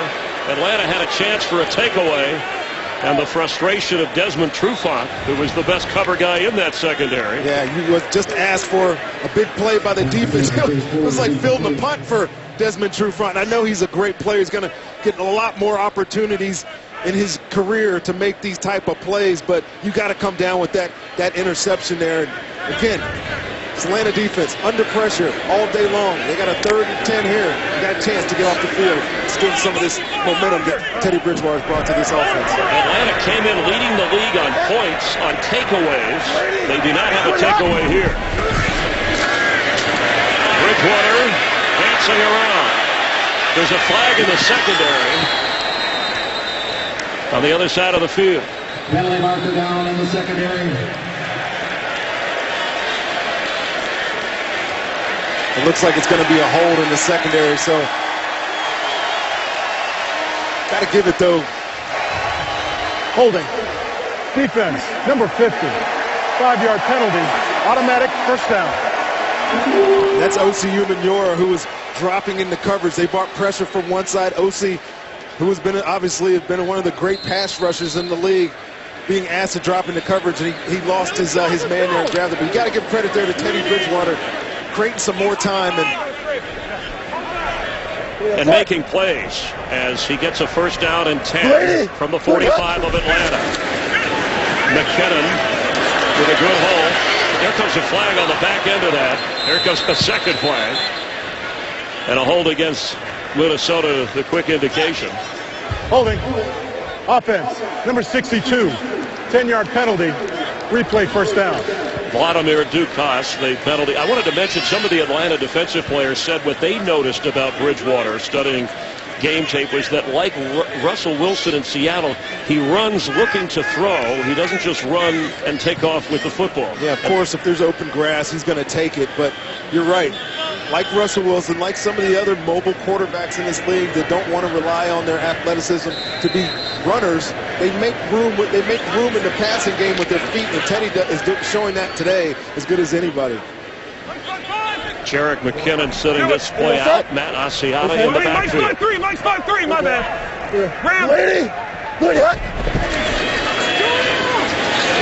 Asiata goes nowhere.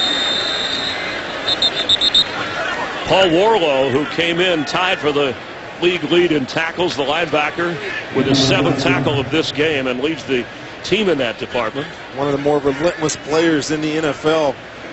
Undrafted, unheralded, got his opportunity last year. We talked with him yesterday. And he said he's just, all I do is football and hang out with my dogs. What type of dog? That's what he looks like. You asked him what type of dog he had. He had a German Shepherd. Wouldn't want to get that thing angry. Or Paul Warlow. He's the working man's linebacker. On 2nd and 15.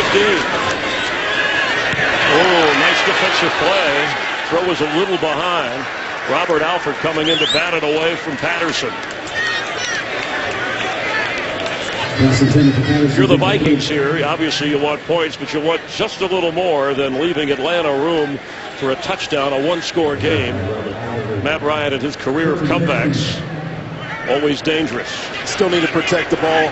They've done that. I know it's 3rd and 15, and obviously the temptation is to want to get this, but your defense is playing well. Teddy Bridgewater is playing well. You're not asking him to do too much. Let's see if they continue that trend on this 3rd and long. Need to get to the 35 of Atlanta. The screen, that's Jarius Wright, and Atlanta all over that. He may lose yardage. Dwight Lowry from his safety spot. And Devin Hester will have a chance, if they punt it anywhere near him, to return a punt. He already has a touchdown catch, a catch and carry of 36 yards. Jeff Locke, his first punt of this game, averaging over 46 yards a boot. And as Mike Zimmer told us, we don't want it anywhere near Devin Hester. Here comes a flag, and that's a short punt around the 26, 27-yard line.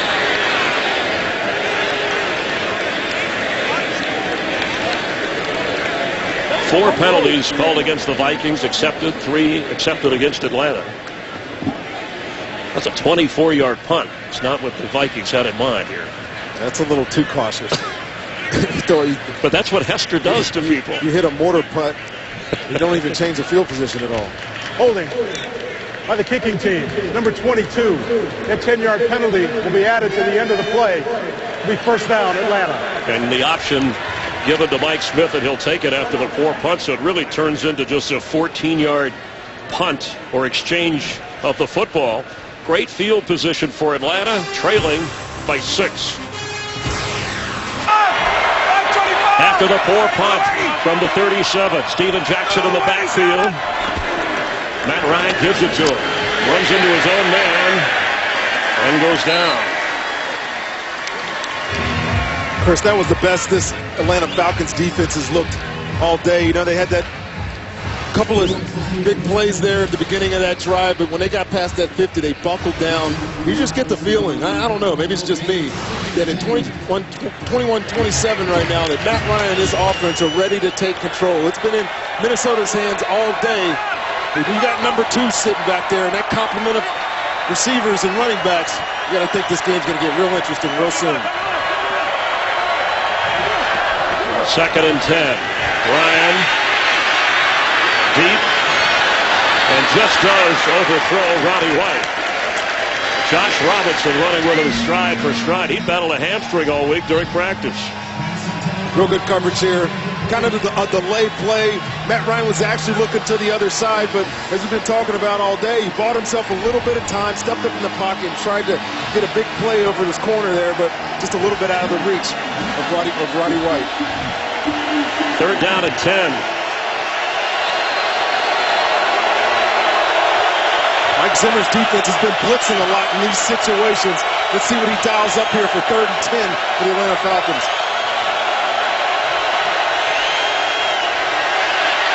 Matt Ryan steps up in the pocket and throws an excellent pass on target to Ronnie White for a first down.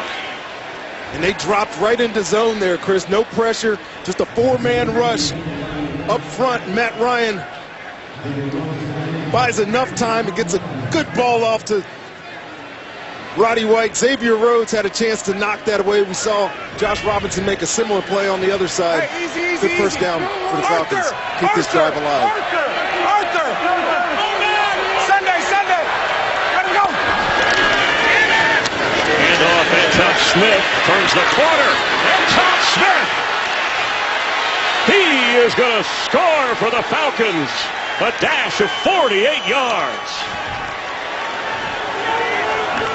Like I said, it just felt like with that stop by that Atlanta defense that this offense was ready to explode, and they put in Anton Smith. Get this sweep out to the right. They seal the linebacker, the D in there. There's only one person left to make the tackle, and it's Captain Munnerlyn. He's getting blocked. Big play by the Atlanta offense. Give them a chance to take the lead here.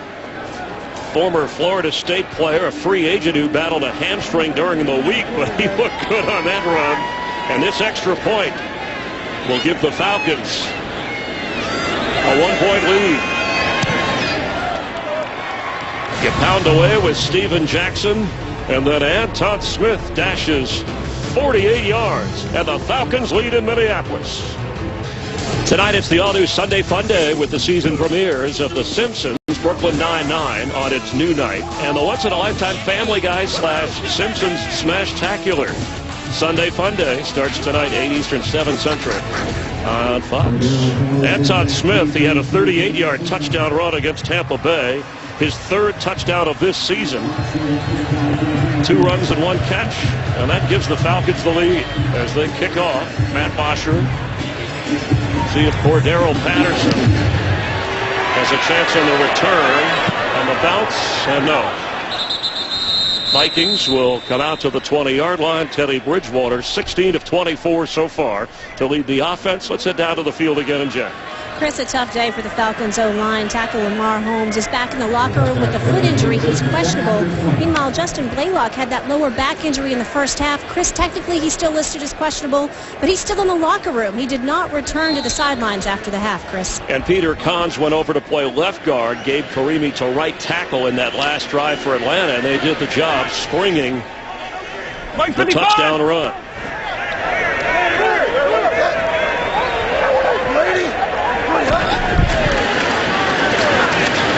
Asiata with about a 5-yard gain. Let's check in for a game break with Joel Klatt. Joel? Chris, let's check in on the Niners. Trying to come back. It's 21-13. Kaepernick rolls to his left. Perfect throw. Better feet. Stevie Johnson, 12-yard touchdown catch. Aaronde Barber. There's no defense for the perfect throw and good feet, is there? There is not, Joel. A 1-point game in San Francisco and a 1-point game here. Chargers are blowing out Blake Bortles in Jacksonville and San Diego. On second down, Bridgewater having to play catch-up now.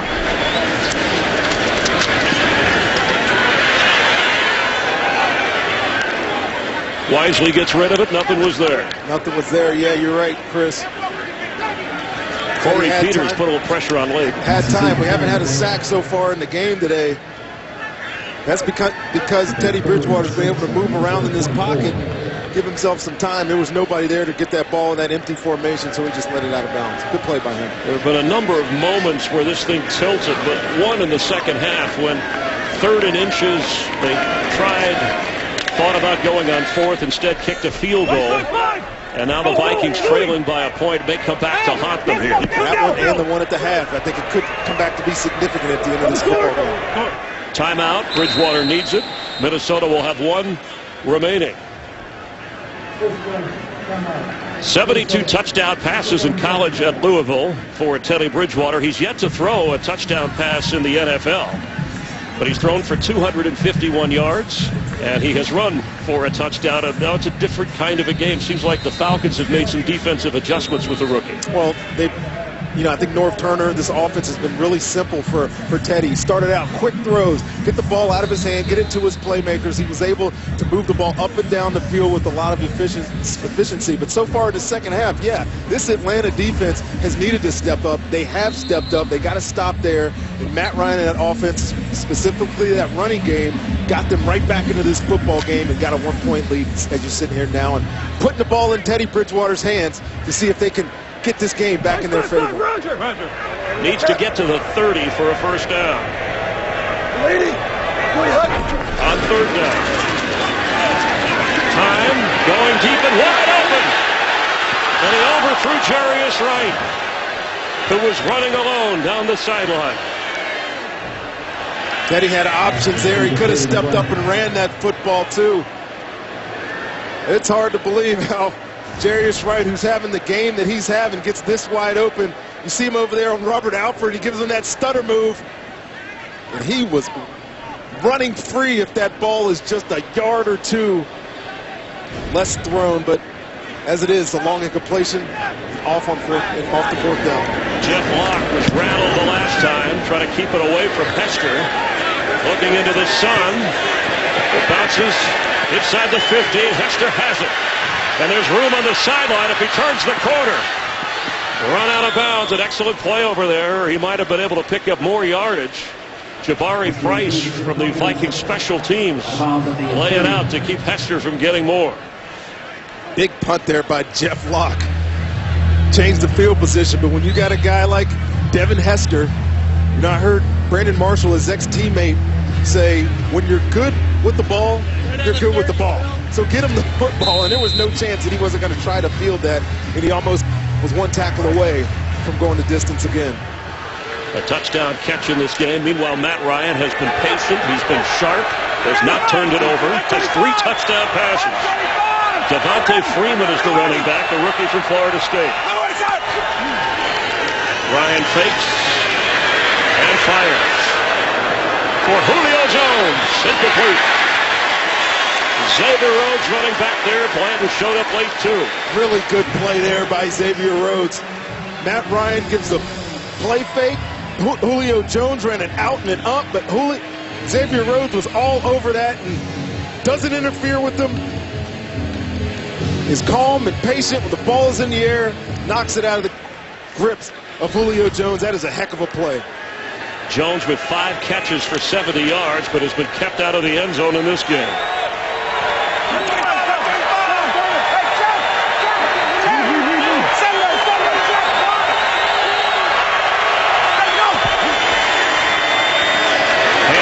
Freeman. That should bring about. And then here comes at the end of the quarter here. We have an injured player, I believe. A member of the Falcons who is down in pain, and that's center Joe Hawley.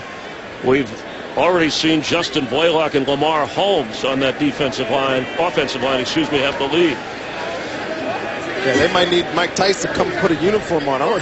3 linemen down. I wonder how many they have dressed, if they have the ability to deal with another injury on that front. Well, James Stone is inactive. He plays inside in a reserve role as center and guard. So is Ryan Schrader. Gabe Carini is the primary backup at right guard, right tackle, and left tackle, and he's already in the football game. Peter Kahns would have to slide over to play center from the left guard spot and maybe move one of your tight ends over, or your fullback Patrick DeMarco, if Howley cannot play. Let's see how they line it up. And look, Matt Ryan is working with Peter Kahns right now, who has played some center. Well, we know that Justin Blaylock went to the locker room earlier. They haven't listed him out, but as I look down on the field, Chris, I don't see him on the sideline. So for at least one play, Joe Howley's going to have to come out of the game. And as it stands, they don't have enough offensive linemen. Well, they're bringing over the cart.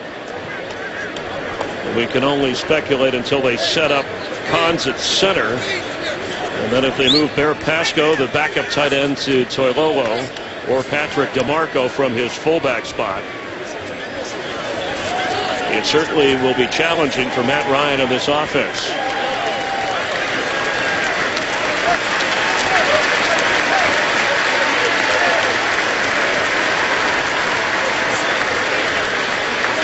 On a warm, actually hot day for the fall here in Minneapolis, over 80 degrees. And Howley says thanks for the cheers and the applause, toughing it out down in the trenches. 5 seconds remain here in the third quarter.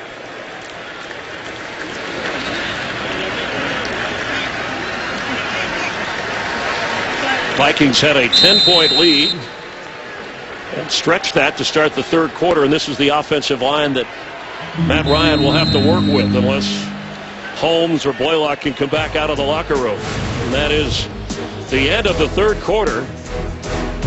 Atlanta leading by 1. They have the football. We're glad you're watching the NFL on Fox.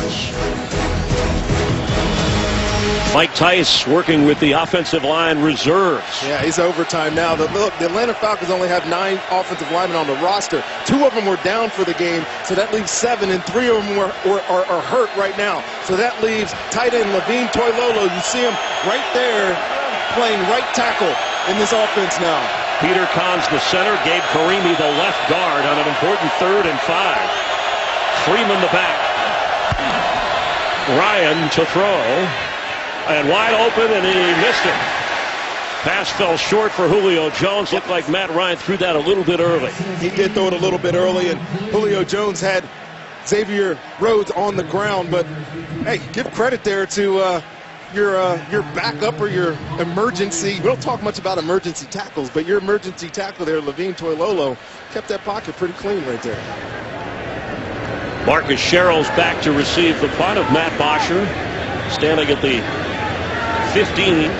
Again, the sun a bit of a factor here, coming through the open end of this stadium of the Golden Gophers. He's got it. It's a move on. Sherrill's across the 20. A quality return. Eric Weems making the tackle to set up the Viking offense.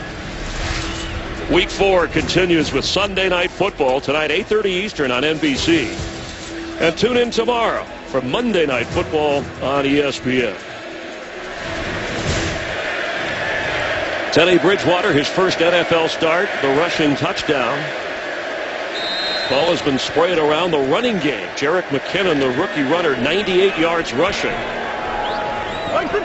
has helped Minnesota with 27 points, but trailing by 1.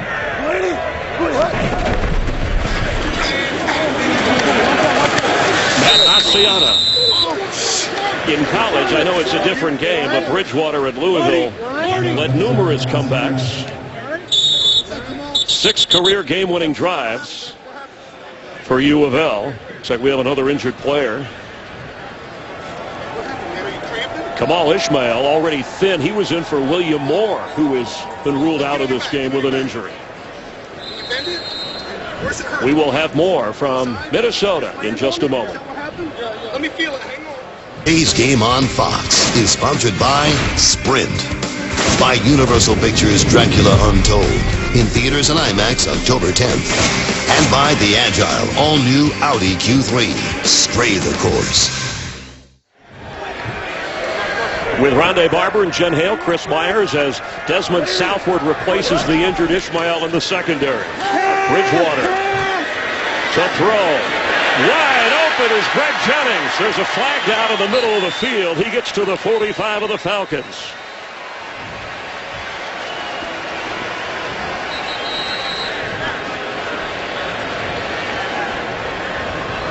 A 29-yard gain pending the flag. Prior to the pass, holding, defense, number 27. The penalty is declined. Result of the play is a first down. Mike Nolan continues to dial up blitzes at Teddy Bridgewater, but he's just unfazed by this. And watch this route by Greg Jennings. Fakes it inside. McClure has no idea where he goes. He disappears to the outside, and Teddy Bridgewater finds his most veteran receiver for the big gain. We're going to the mic. From the 45. At one time, the Vikings had a 13-point lead. They're trailing by 1. Bridgewater right on target to Cordero Patterson.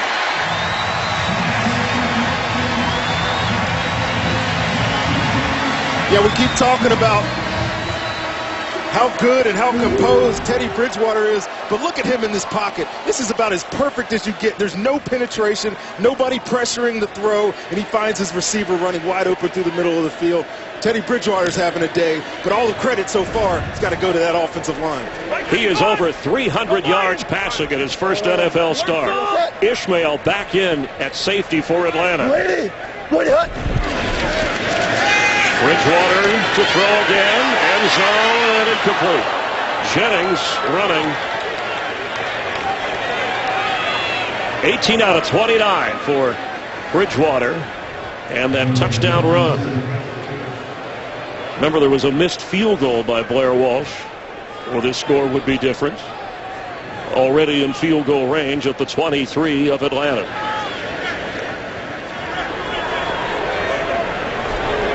Mike 55.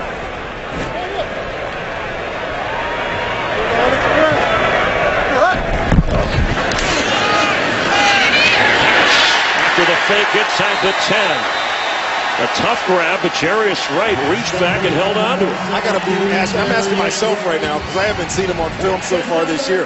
Where's this kid been? Playing one-on-one against their best defensive back there in Trufant, and he has won against anybody they line against him today. Big game for Jarius Wright so far. Offensive coordinator North Turner told us on Friday, Jarius Wright can run. He could be a big part of this offense, and he is today with his 8th catch.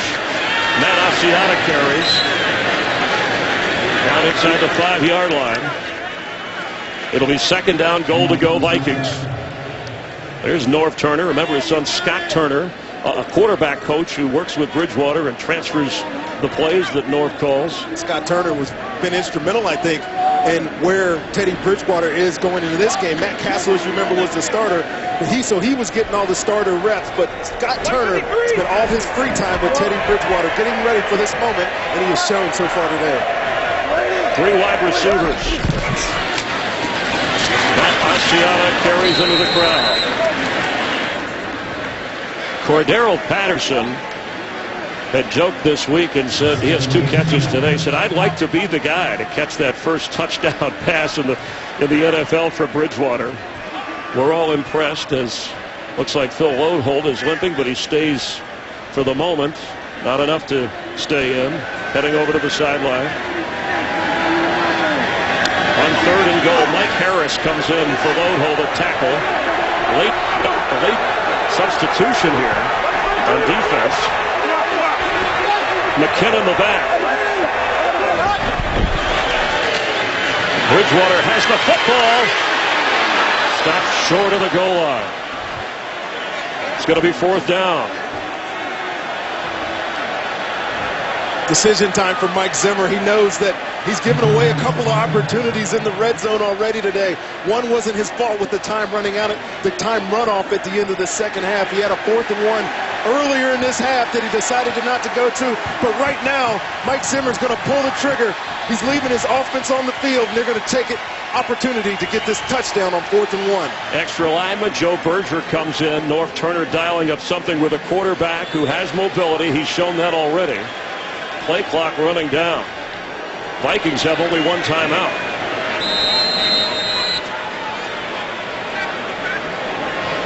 And they're going to use it.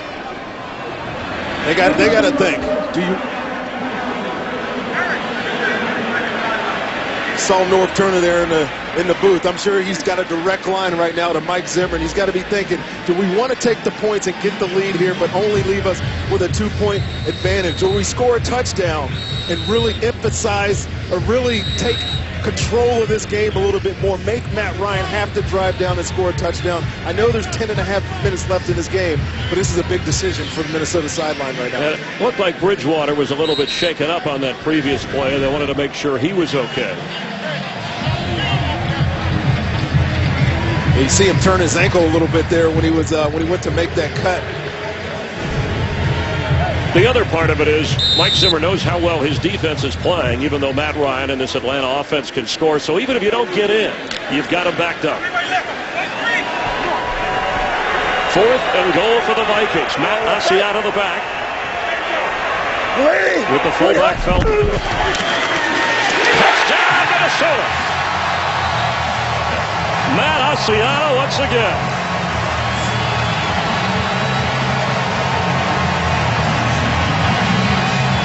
In my mind, Chris, the right call by Mike Zimmer to go for the touchdown here. Your offensive line is dominated in the run game with both runners. Matt Asiata's 2 touchdowns before this, adds his 3rd. Give them a chance to put themselves ahead. And I think now, Chris, you go for 2 points.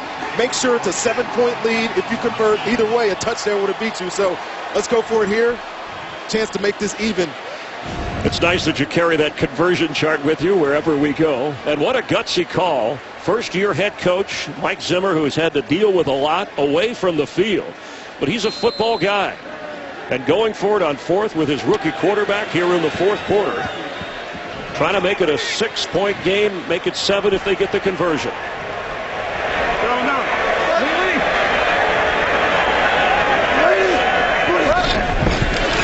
Bridgewater wide open. They got it. Red Ellison is good for 2.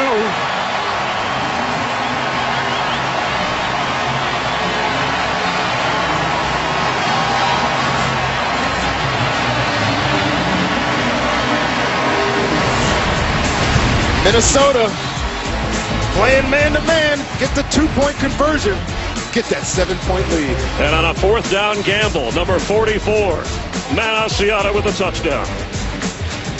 They are checking the right foot, right ankle of Teddy Bridgewater. His left foot after that last drive. And when they used their last timeout as he kind of limped away, but Matt Asiata scoring the touchdown. Devin Hester bringing it out for Atlanta. Hester with a solid return across the 25-yard line. It's a 7-point Viking lead. Baseball's postseason moves to America's new sports network Friday. Game 1 of the National League Division Series. The winner of the wild card, Giants and Pirates, they'll play Wednesday. They take on the Nationals, best record in the league this year in the National League. And the Cardinals and Dodgers, Wainwright and Kershaw, likely to be the pitching matchup. Wonder if Kershaw remembers Wainwright starting that All-Star game ahead of him. I know Dodger fans do. Fox Sports 1 is your home for October baseball in the National League postseason.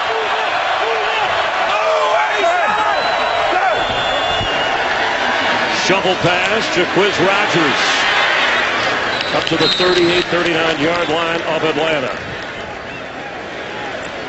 A makeshift offensive line for the Falcons. 3 major injuries at offensive line. You see Levine Toilolo there. Now your right tackle. Let's see what Mike Zimmer and his defense decides to do with that mismatch. Obviously, he is not a left tackle, but he's thrust into that role. We'll see if they can take advantage of him in the last 10 minutes of this football game. After a gain of 12, first down. Steven Jackson, the running back. Ryan's pass. Ronnie White has it, and it's a first down. Just across the 50. Matt Ryan, his spectacular career, 25 game-winning drives. He's in a situation here with 9:45 and counting to do that. Of course, a touchdown and extra point only ties at the moment. You're never out of a game when you have 2 as your quarterback. His years in this league, I've seen it. I've played against him. You know he's giving you an opportunity to win every single football game. He's got an opportunity again to do it today. 9 of those drives came on the road. Handoff Jackson. He'll lose yardage. Xavier Rhodes from his corner spot. Yeah, these Viking corners, they're getting after it. They're playing well in coverage. Coming up, tackling the big fella. You get him high, doesn't give an opportunity to break that tackle. Good way to wrestle him down to the ground. Good play there by Xavier Rhodes. And interesting with the rookie Anthony Barr taking in the defensive signals, as you mentioned, and the rookie Teddy Bridgewater taking in the offensive signals. The 3rd youngest team in the NFL is ahead of the 2-1 Falcons here in the 4th quarter.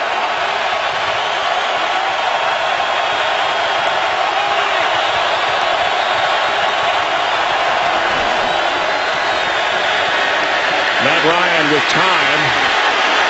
Here comes a flag. Eric Weems makes the catch, knocked out at the 43. Number 14, Eric Weems. Finally marked it down in the backfield.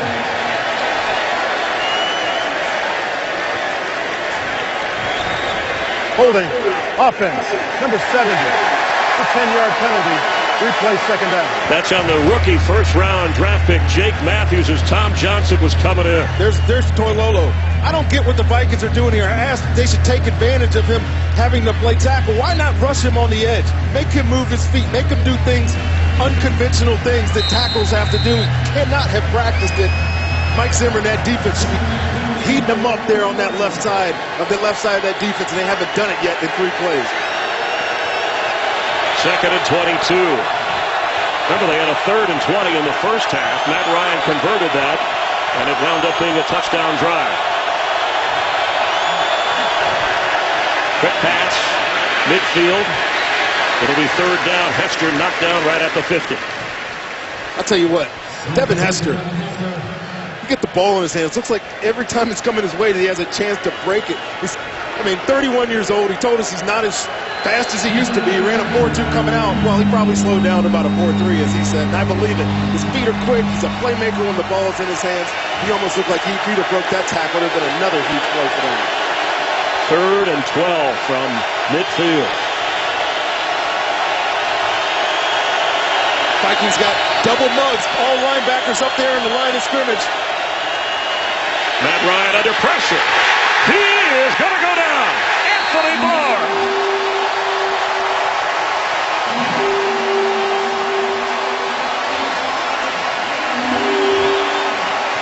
This Vikings defense needed to come up with a big play. Both of these guys sitting in that A-gap. Confused the line. Anthony Barr with the delayed rush. Nobody accounts for him. He gets his 2nd sack of his young career. Forced to punt. Matt Bosher standing at the 25 of Atlanta. 6:45 and counting.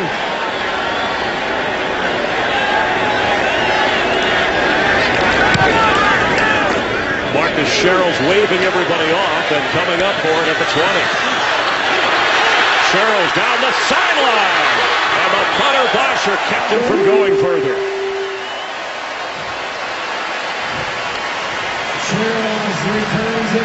Vikings get a big stop on defense.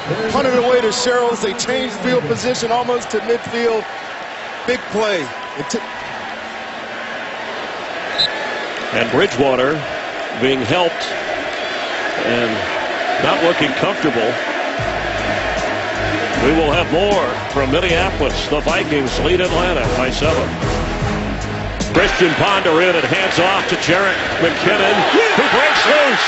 He's down to the 40 of Atlanta. So Teddy Bridgewater with a left ankle injury carted away moments ago, and so Christian Ponder, the backup quarterback, because Matt Castle is on injured reserve, takes over. And what does Ponder have to do with a 7-point lead and 6 minutes to go? Chris, all he needs to do is manage this football game from here on out. And I got to imagine North Turner will not be calling many passes for Christian Ponder unless necessary. Your offensive line has been good today. Both running backs have been solid. Turn around, hand the ball off. Let this clock be your friend here. Is that Woody? On 1st and 10. McKinnon cuts back, brought down at the 41. He was inactive a week ago.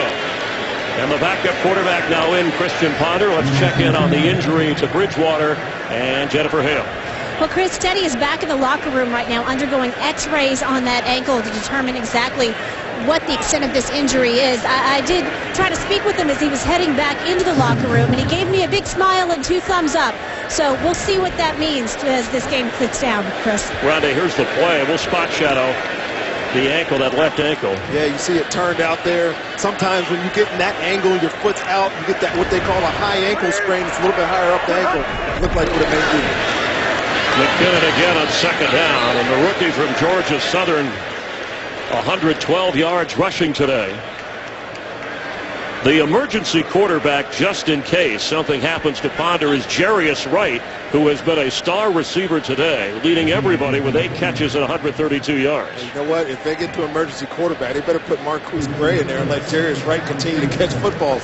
He's got 132 yards on 8 catches. I don't know if I want him throwing. I want him being on the receiving end. But a critical range here, because a field goal makes it a 2-score game if you can get it closer. On 3rd down. Bad snap. Here comes a flag. Play dead.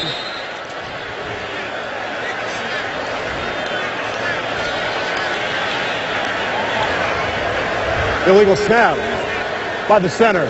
It's a 5-yard penalty. It's still 3rd down. So what would have been a 54-yard field goal with no gain, now you're pretty much out of the range at 59. Not worth the risk even for Blair Walsh.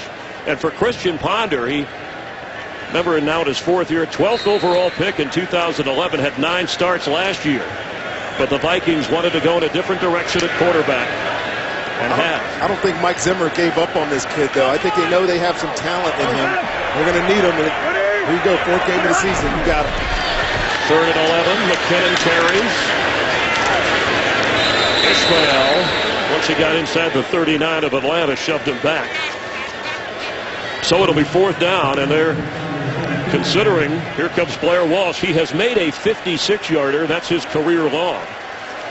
A strong leg, but remember, kicking outdoors. This is being Captain Obvious, but in the Metrodome, obviously, which is being redone as they'll have a new stadium here. This will be a 55-yard field goal. Just keep in mind, they could just pooch this. They could snap it right to the kicker. If he misses from here. The kick. It's good. Hey, who am I to doubt him? Blair Walsh coming in big. Well, Mike Zimmer has shown going for it on 4th down for the touchdown, going for the long field goal, and the Vikings have a 10-point 4th quarter lead. Blair Walsh, who missed from 49 yards earlier, a 55-yarder at a key spot. With Teddy Bridgewater injured, the rookie, he's the first rookie in franchise history to pass for over 300 yards in his first game. And they're checking his left ankle in the locker room.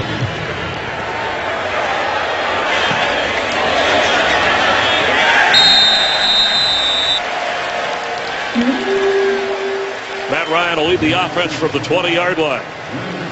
Trailing by 10. 3:38 to go, and the Falcons have all 3 of their timeouts. Ryan has thrown for 3 touchdowns today. We still haven't had a turnover in this game. Haven't had a turnover yet. Matt Ryan talked about it earlier, thrives in these situations. He loves to have the ball in his hand with an opportunity to win it for his football team, and he'll need 2 scores now to get this victory on the road. And he talked about last year, the 4-win season, learning to get the ball to different people. Adaptability is what he called it. So he has faith in everybody out there to catch the football. From the 20, Ryan's throw on target. Hester tackled right away. There's a flag down.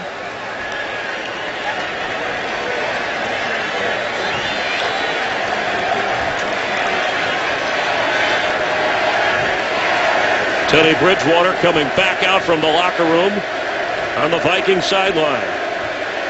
Encouraging for the Vikings. And impressive numbers. Saw that 300-yard passer, Jarrett McKinnon, rookie, 120 yards rushing today. Pass interference, offense, number 11, blocking downfield. That's a 10-yard penalty. Replay 1st down. Julio Jones called for the penalty. It's another rule of emphasis, another point of emphasis this year. Those screens like that we just ran there, Julio Jones has to be less than 1 yard down the field, and he wasn't on that play. Devin Hester slow to get up. He caught the pass and was tackled. Julio Jones blocking for downfield. Here you see Julio Jones right here. He's got 1 yard, and he's driving Captain Munnerlyn well past that 1 yard before the ball is in the air. That is a penalty. Didn't get the highlight, but that was a great play by Xavier Rhodes. Talked about their corners, how they've been playing today, and that's just another example. They've been physical in the run game, in the pass game. It's been a nice showing by these young defensive backs. Mike Smith upset. He wants the other hash mark to spot the ball. I think he wants it closer to the Atlanta sideline. And if that's where, see how the official spots this. We're discussing it.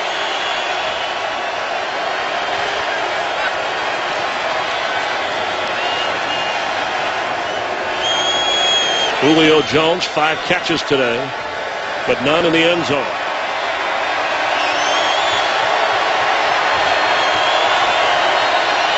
Minnesota Vikings defense has the crowd. They have a lead. Get a chance to pin their ears back and get after Matt Ryan here with 3.5 minutes left in the game.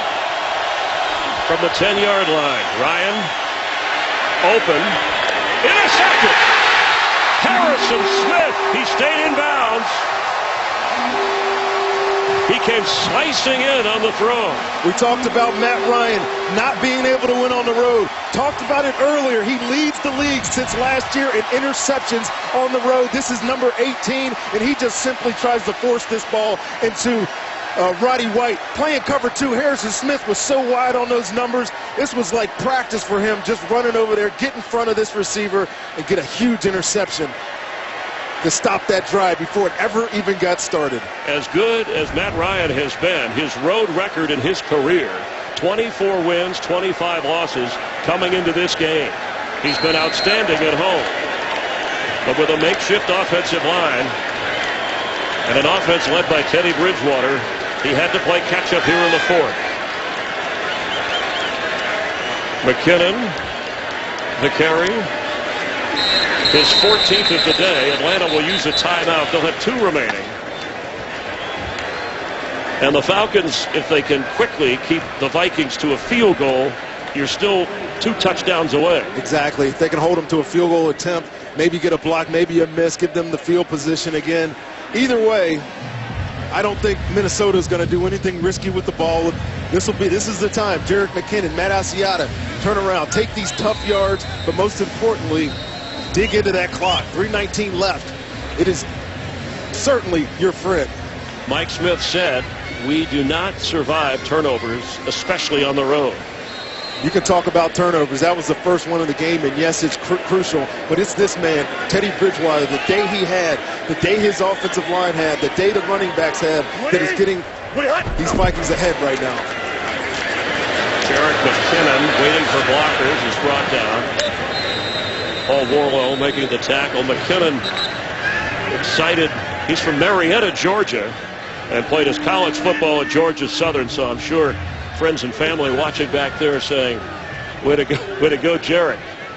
Along with rookie colleague Teddy Bridgewater, putting on quite a show for the Vikings.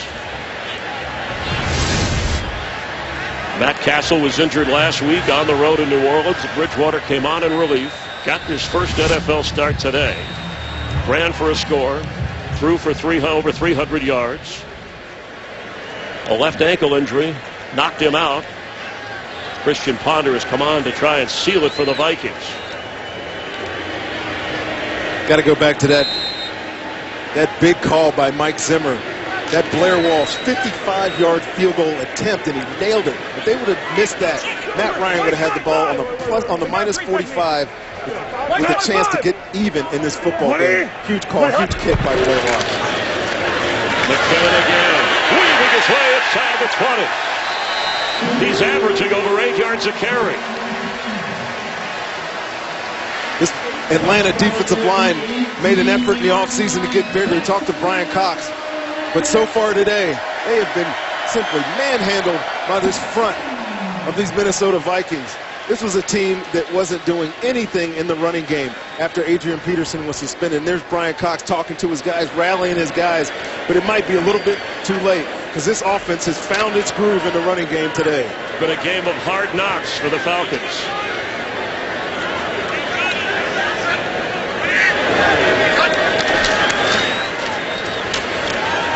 Jerick McKinnon, after Matt Asiata, and the Falcons will use their last timeout. Matt Asiata has scored 3 touchdowns, carried 20 times today. He's the tough inside guy, and McKinnon, the rookie, run well outside at 132 yards. Either way you look at it, they wanted to force their will in the running game. It's something they haven't been able to do. And they were able to do it today against a revamped Atlanta defensive front that just could not match up. A lot of gutsy calls today by Mike Zimmer. One that went against him, I think, with the runoff at the end of the first half, but going forward on 4th down, getting the touchdown to Matt Asiata, then that long field goal attempt. Those are decisions that win football games, and it seems like they're coming to fruition today. And adding a 2-point conversion. 2nd down, 7. We'll have the 2-minute warning, stop the clock. McKinnon carries.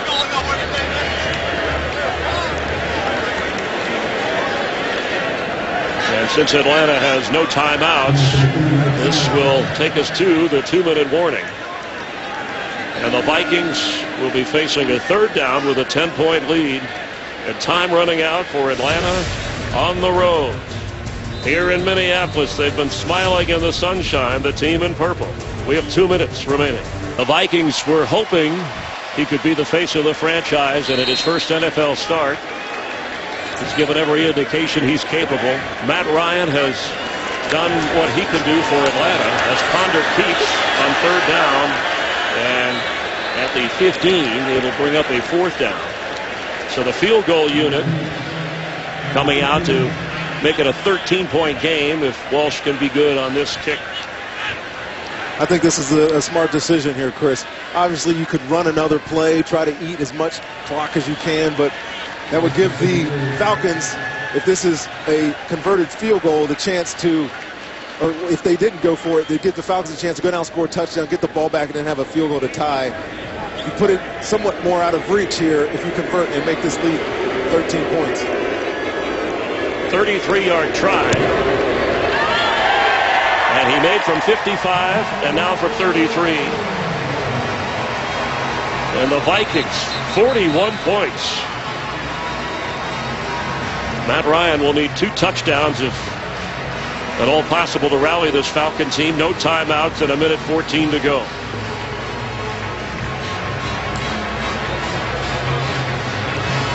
Tom West down there, part of our thanks to Tom West, Bob Hagan of the Vikings Public Relations Department, working with Bridgewater, who was so likable when you chat with him. He's got that young face, and that's something that they talk about for somebody very comfortable, composed, even in conversation, but not cocky, not over the top. Not at all. Confident for sure, but very likable. You want to sit down. He's engaging, very affable. You can tell him jokes, and he's very calm with it. Even going back to, at once a Heisman Trophy candidate, his teammates said he's a star, just don't tell him. He never did the mugging or the publicity for the Heisman. He wasn't disappointed when there was talk of being the #1 overall pick. At least he didn't show it to a quarterback drafted later in the 1st round, the 3rd quarterback. Well, Minnesota's certainly happy that he fell as far as he did. And got to give credit to the GM and head coach for moving back into the 1st round to go get this kid. Needed a face of the franchise. Couldn't have come along at a better time with all the controversies that they've had to deal with this season. For his first start to have the game he's having. Devin Hester up across the 25-yard line. Rick Spielman and Mike Zimmer. When you talk about the decision makers here in Minnesota, the producer of today's game, Mike Burks, our director, Michael Frank. Associate Director Tavis Strand from Minneapolis Washburn High School. The Millers, glad to have him as part of our crew. The broadcast associate Mike Strack, our technical producer Tom Lynch, technical director Ernie Bauer, and our audio mixer Kevin McCloskey. James Petralka helping us up in the booth with Rick Odioso, our statistician. They do fine work week in and week out. We enjoy bringing you the NFL on Fox.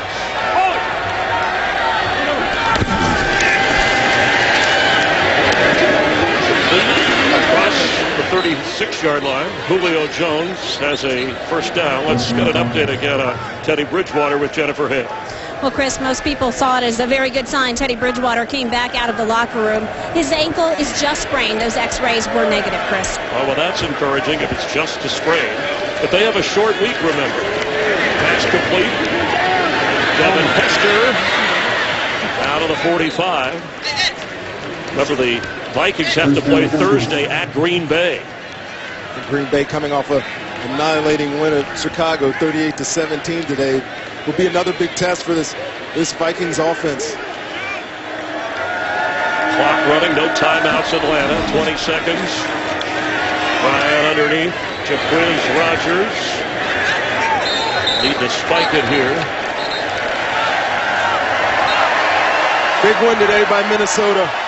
At home, Teddy Bridgewater debut. These fans here in the outdoor stadium at the University of Minnesota are loving this victory today. 5 seconds remain here. We'll take you out to the 49ers and Eagles. San Francisco leading by 5 at home against the unbeaten Philadelphia Eagles. Well, you see the time left in that game. Troy Aikman, Joe Buck, Aaron Andrews on the call.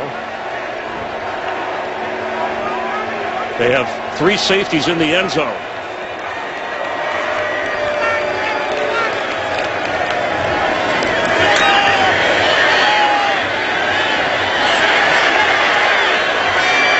And interception. Josh Robinson will seal it. The Vikings behind their version of Teddy ballgame. improve their record to 2-2. The Falcons on the road with the loss. They fall to 2-2 for Jen Hale and Rondé Barber. I'm Chris Myers. Let's head to the Eagles at 49ers and Joe Buck.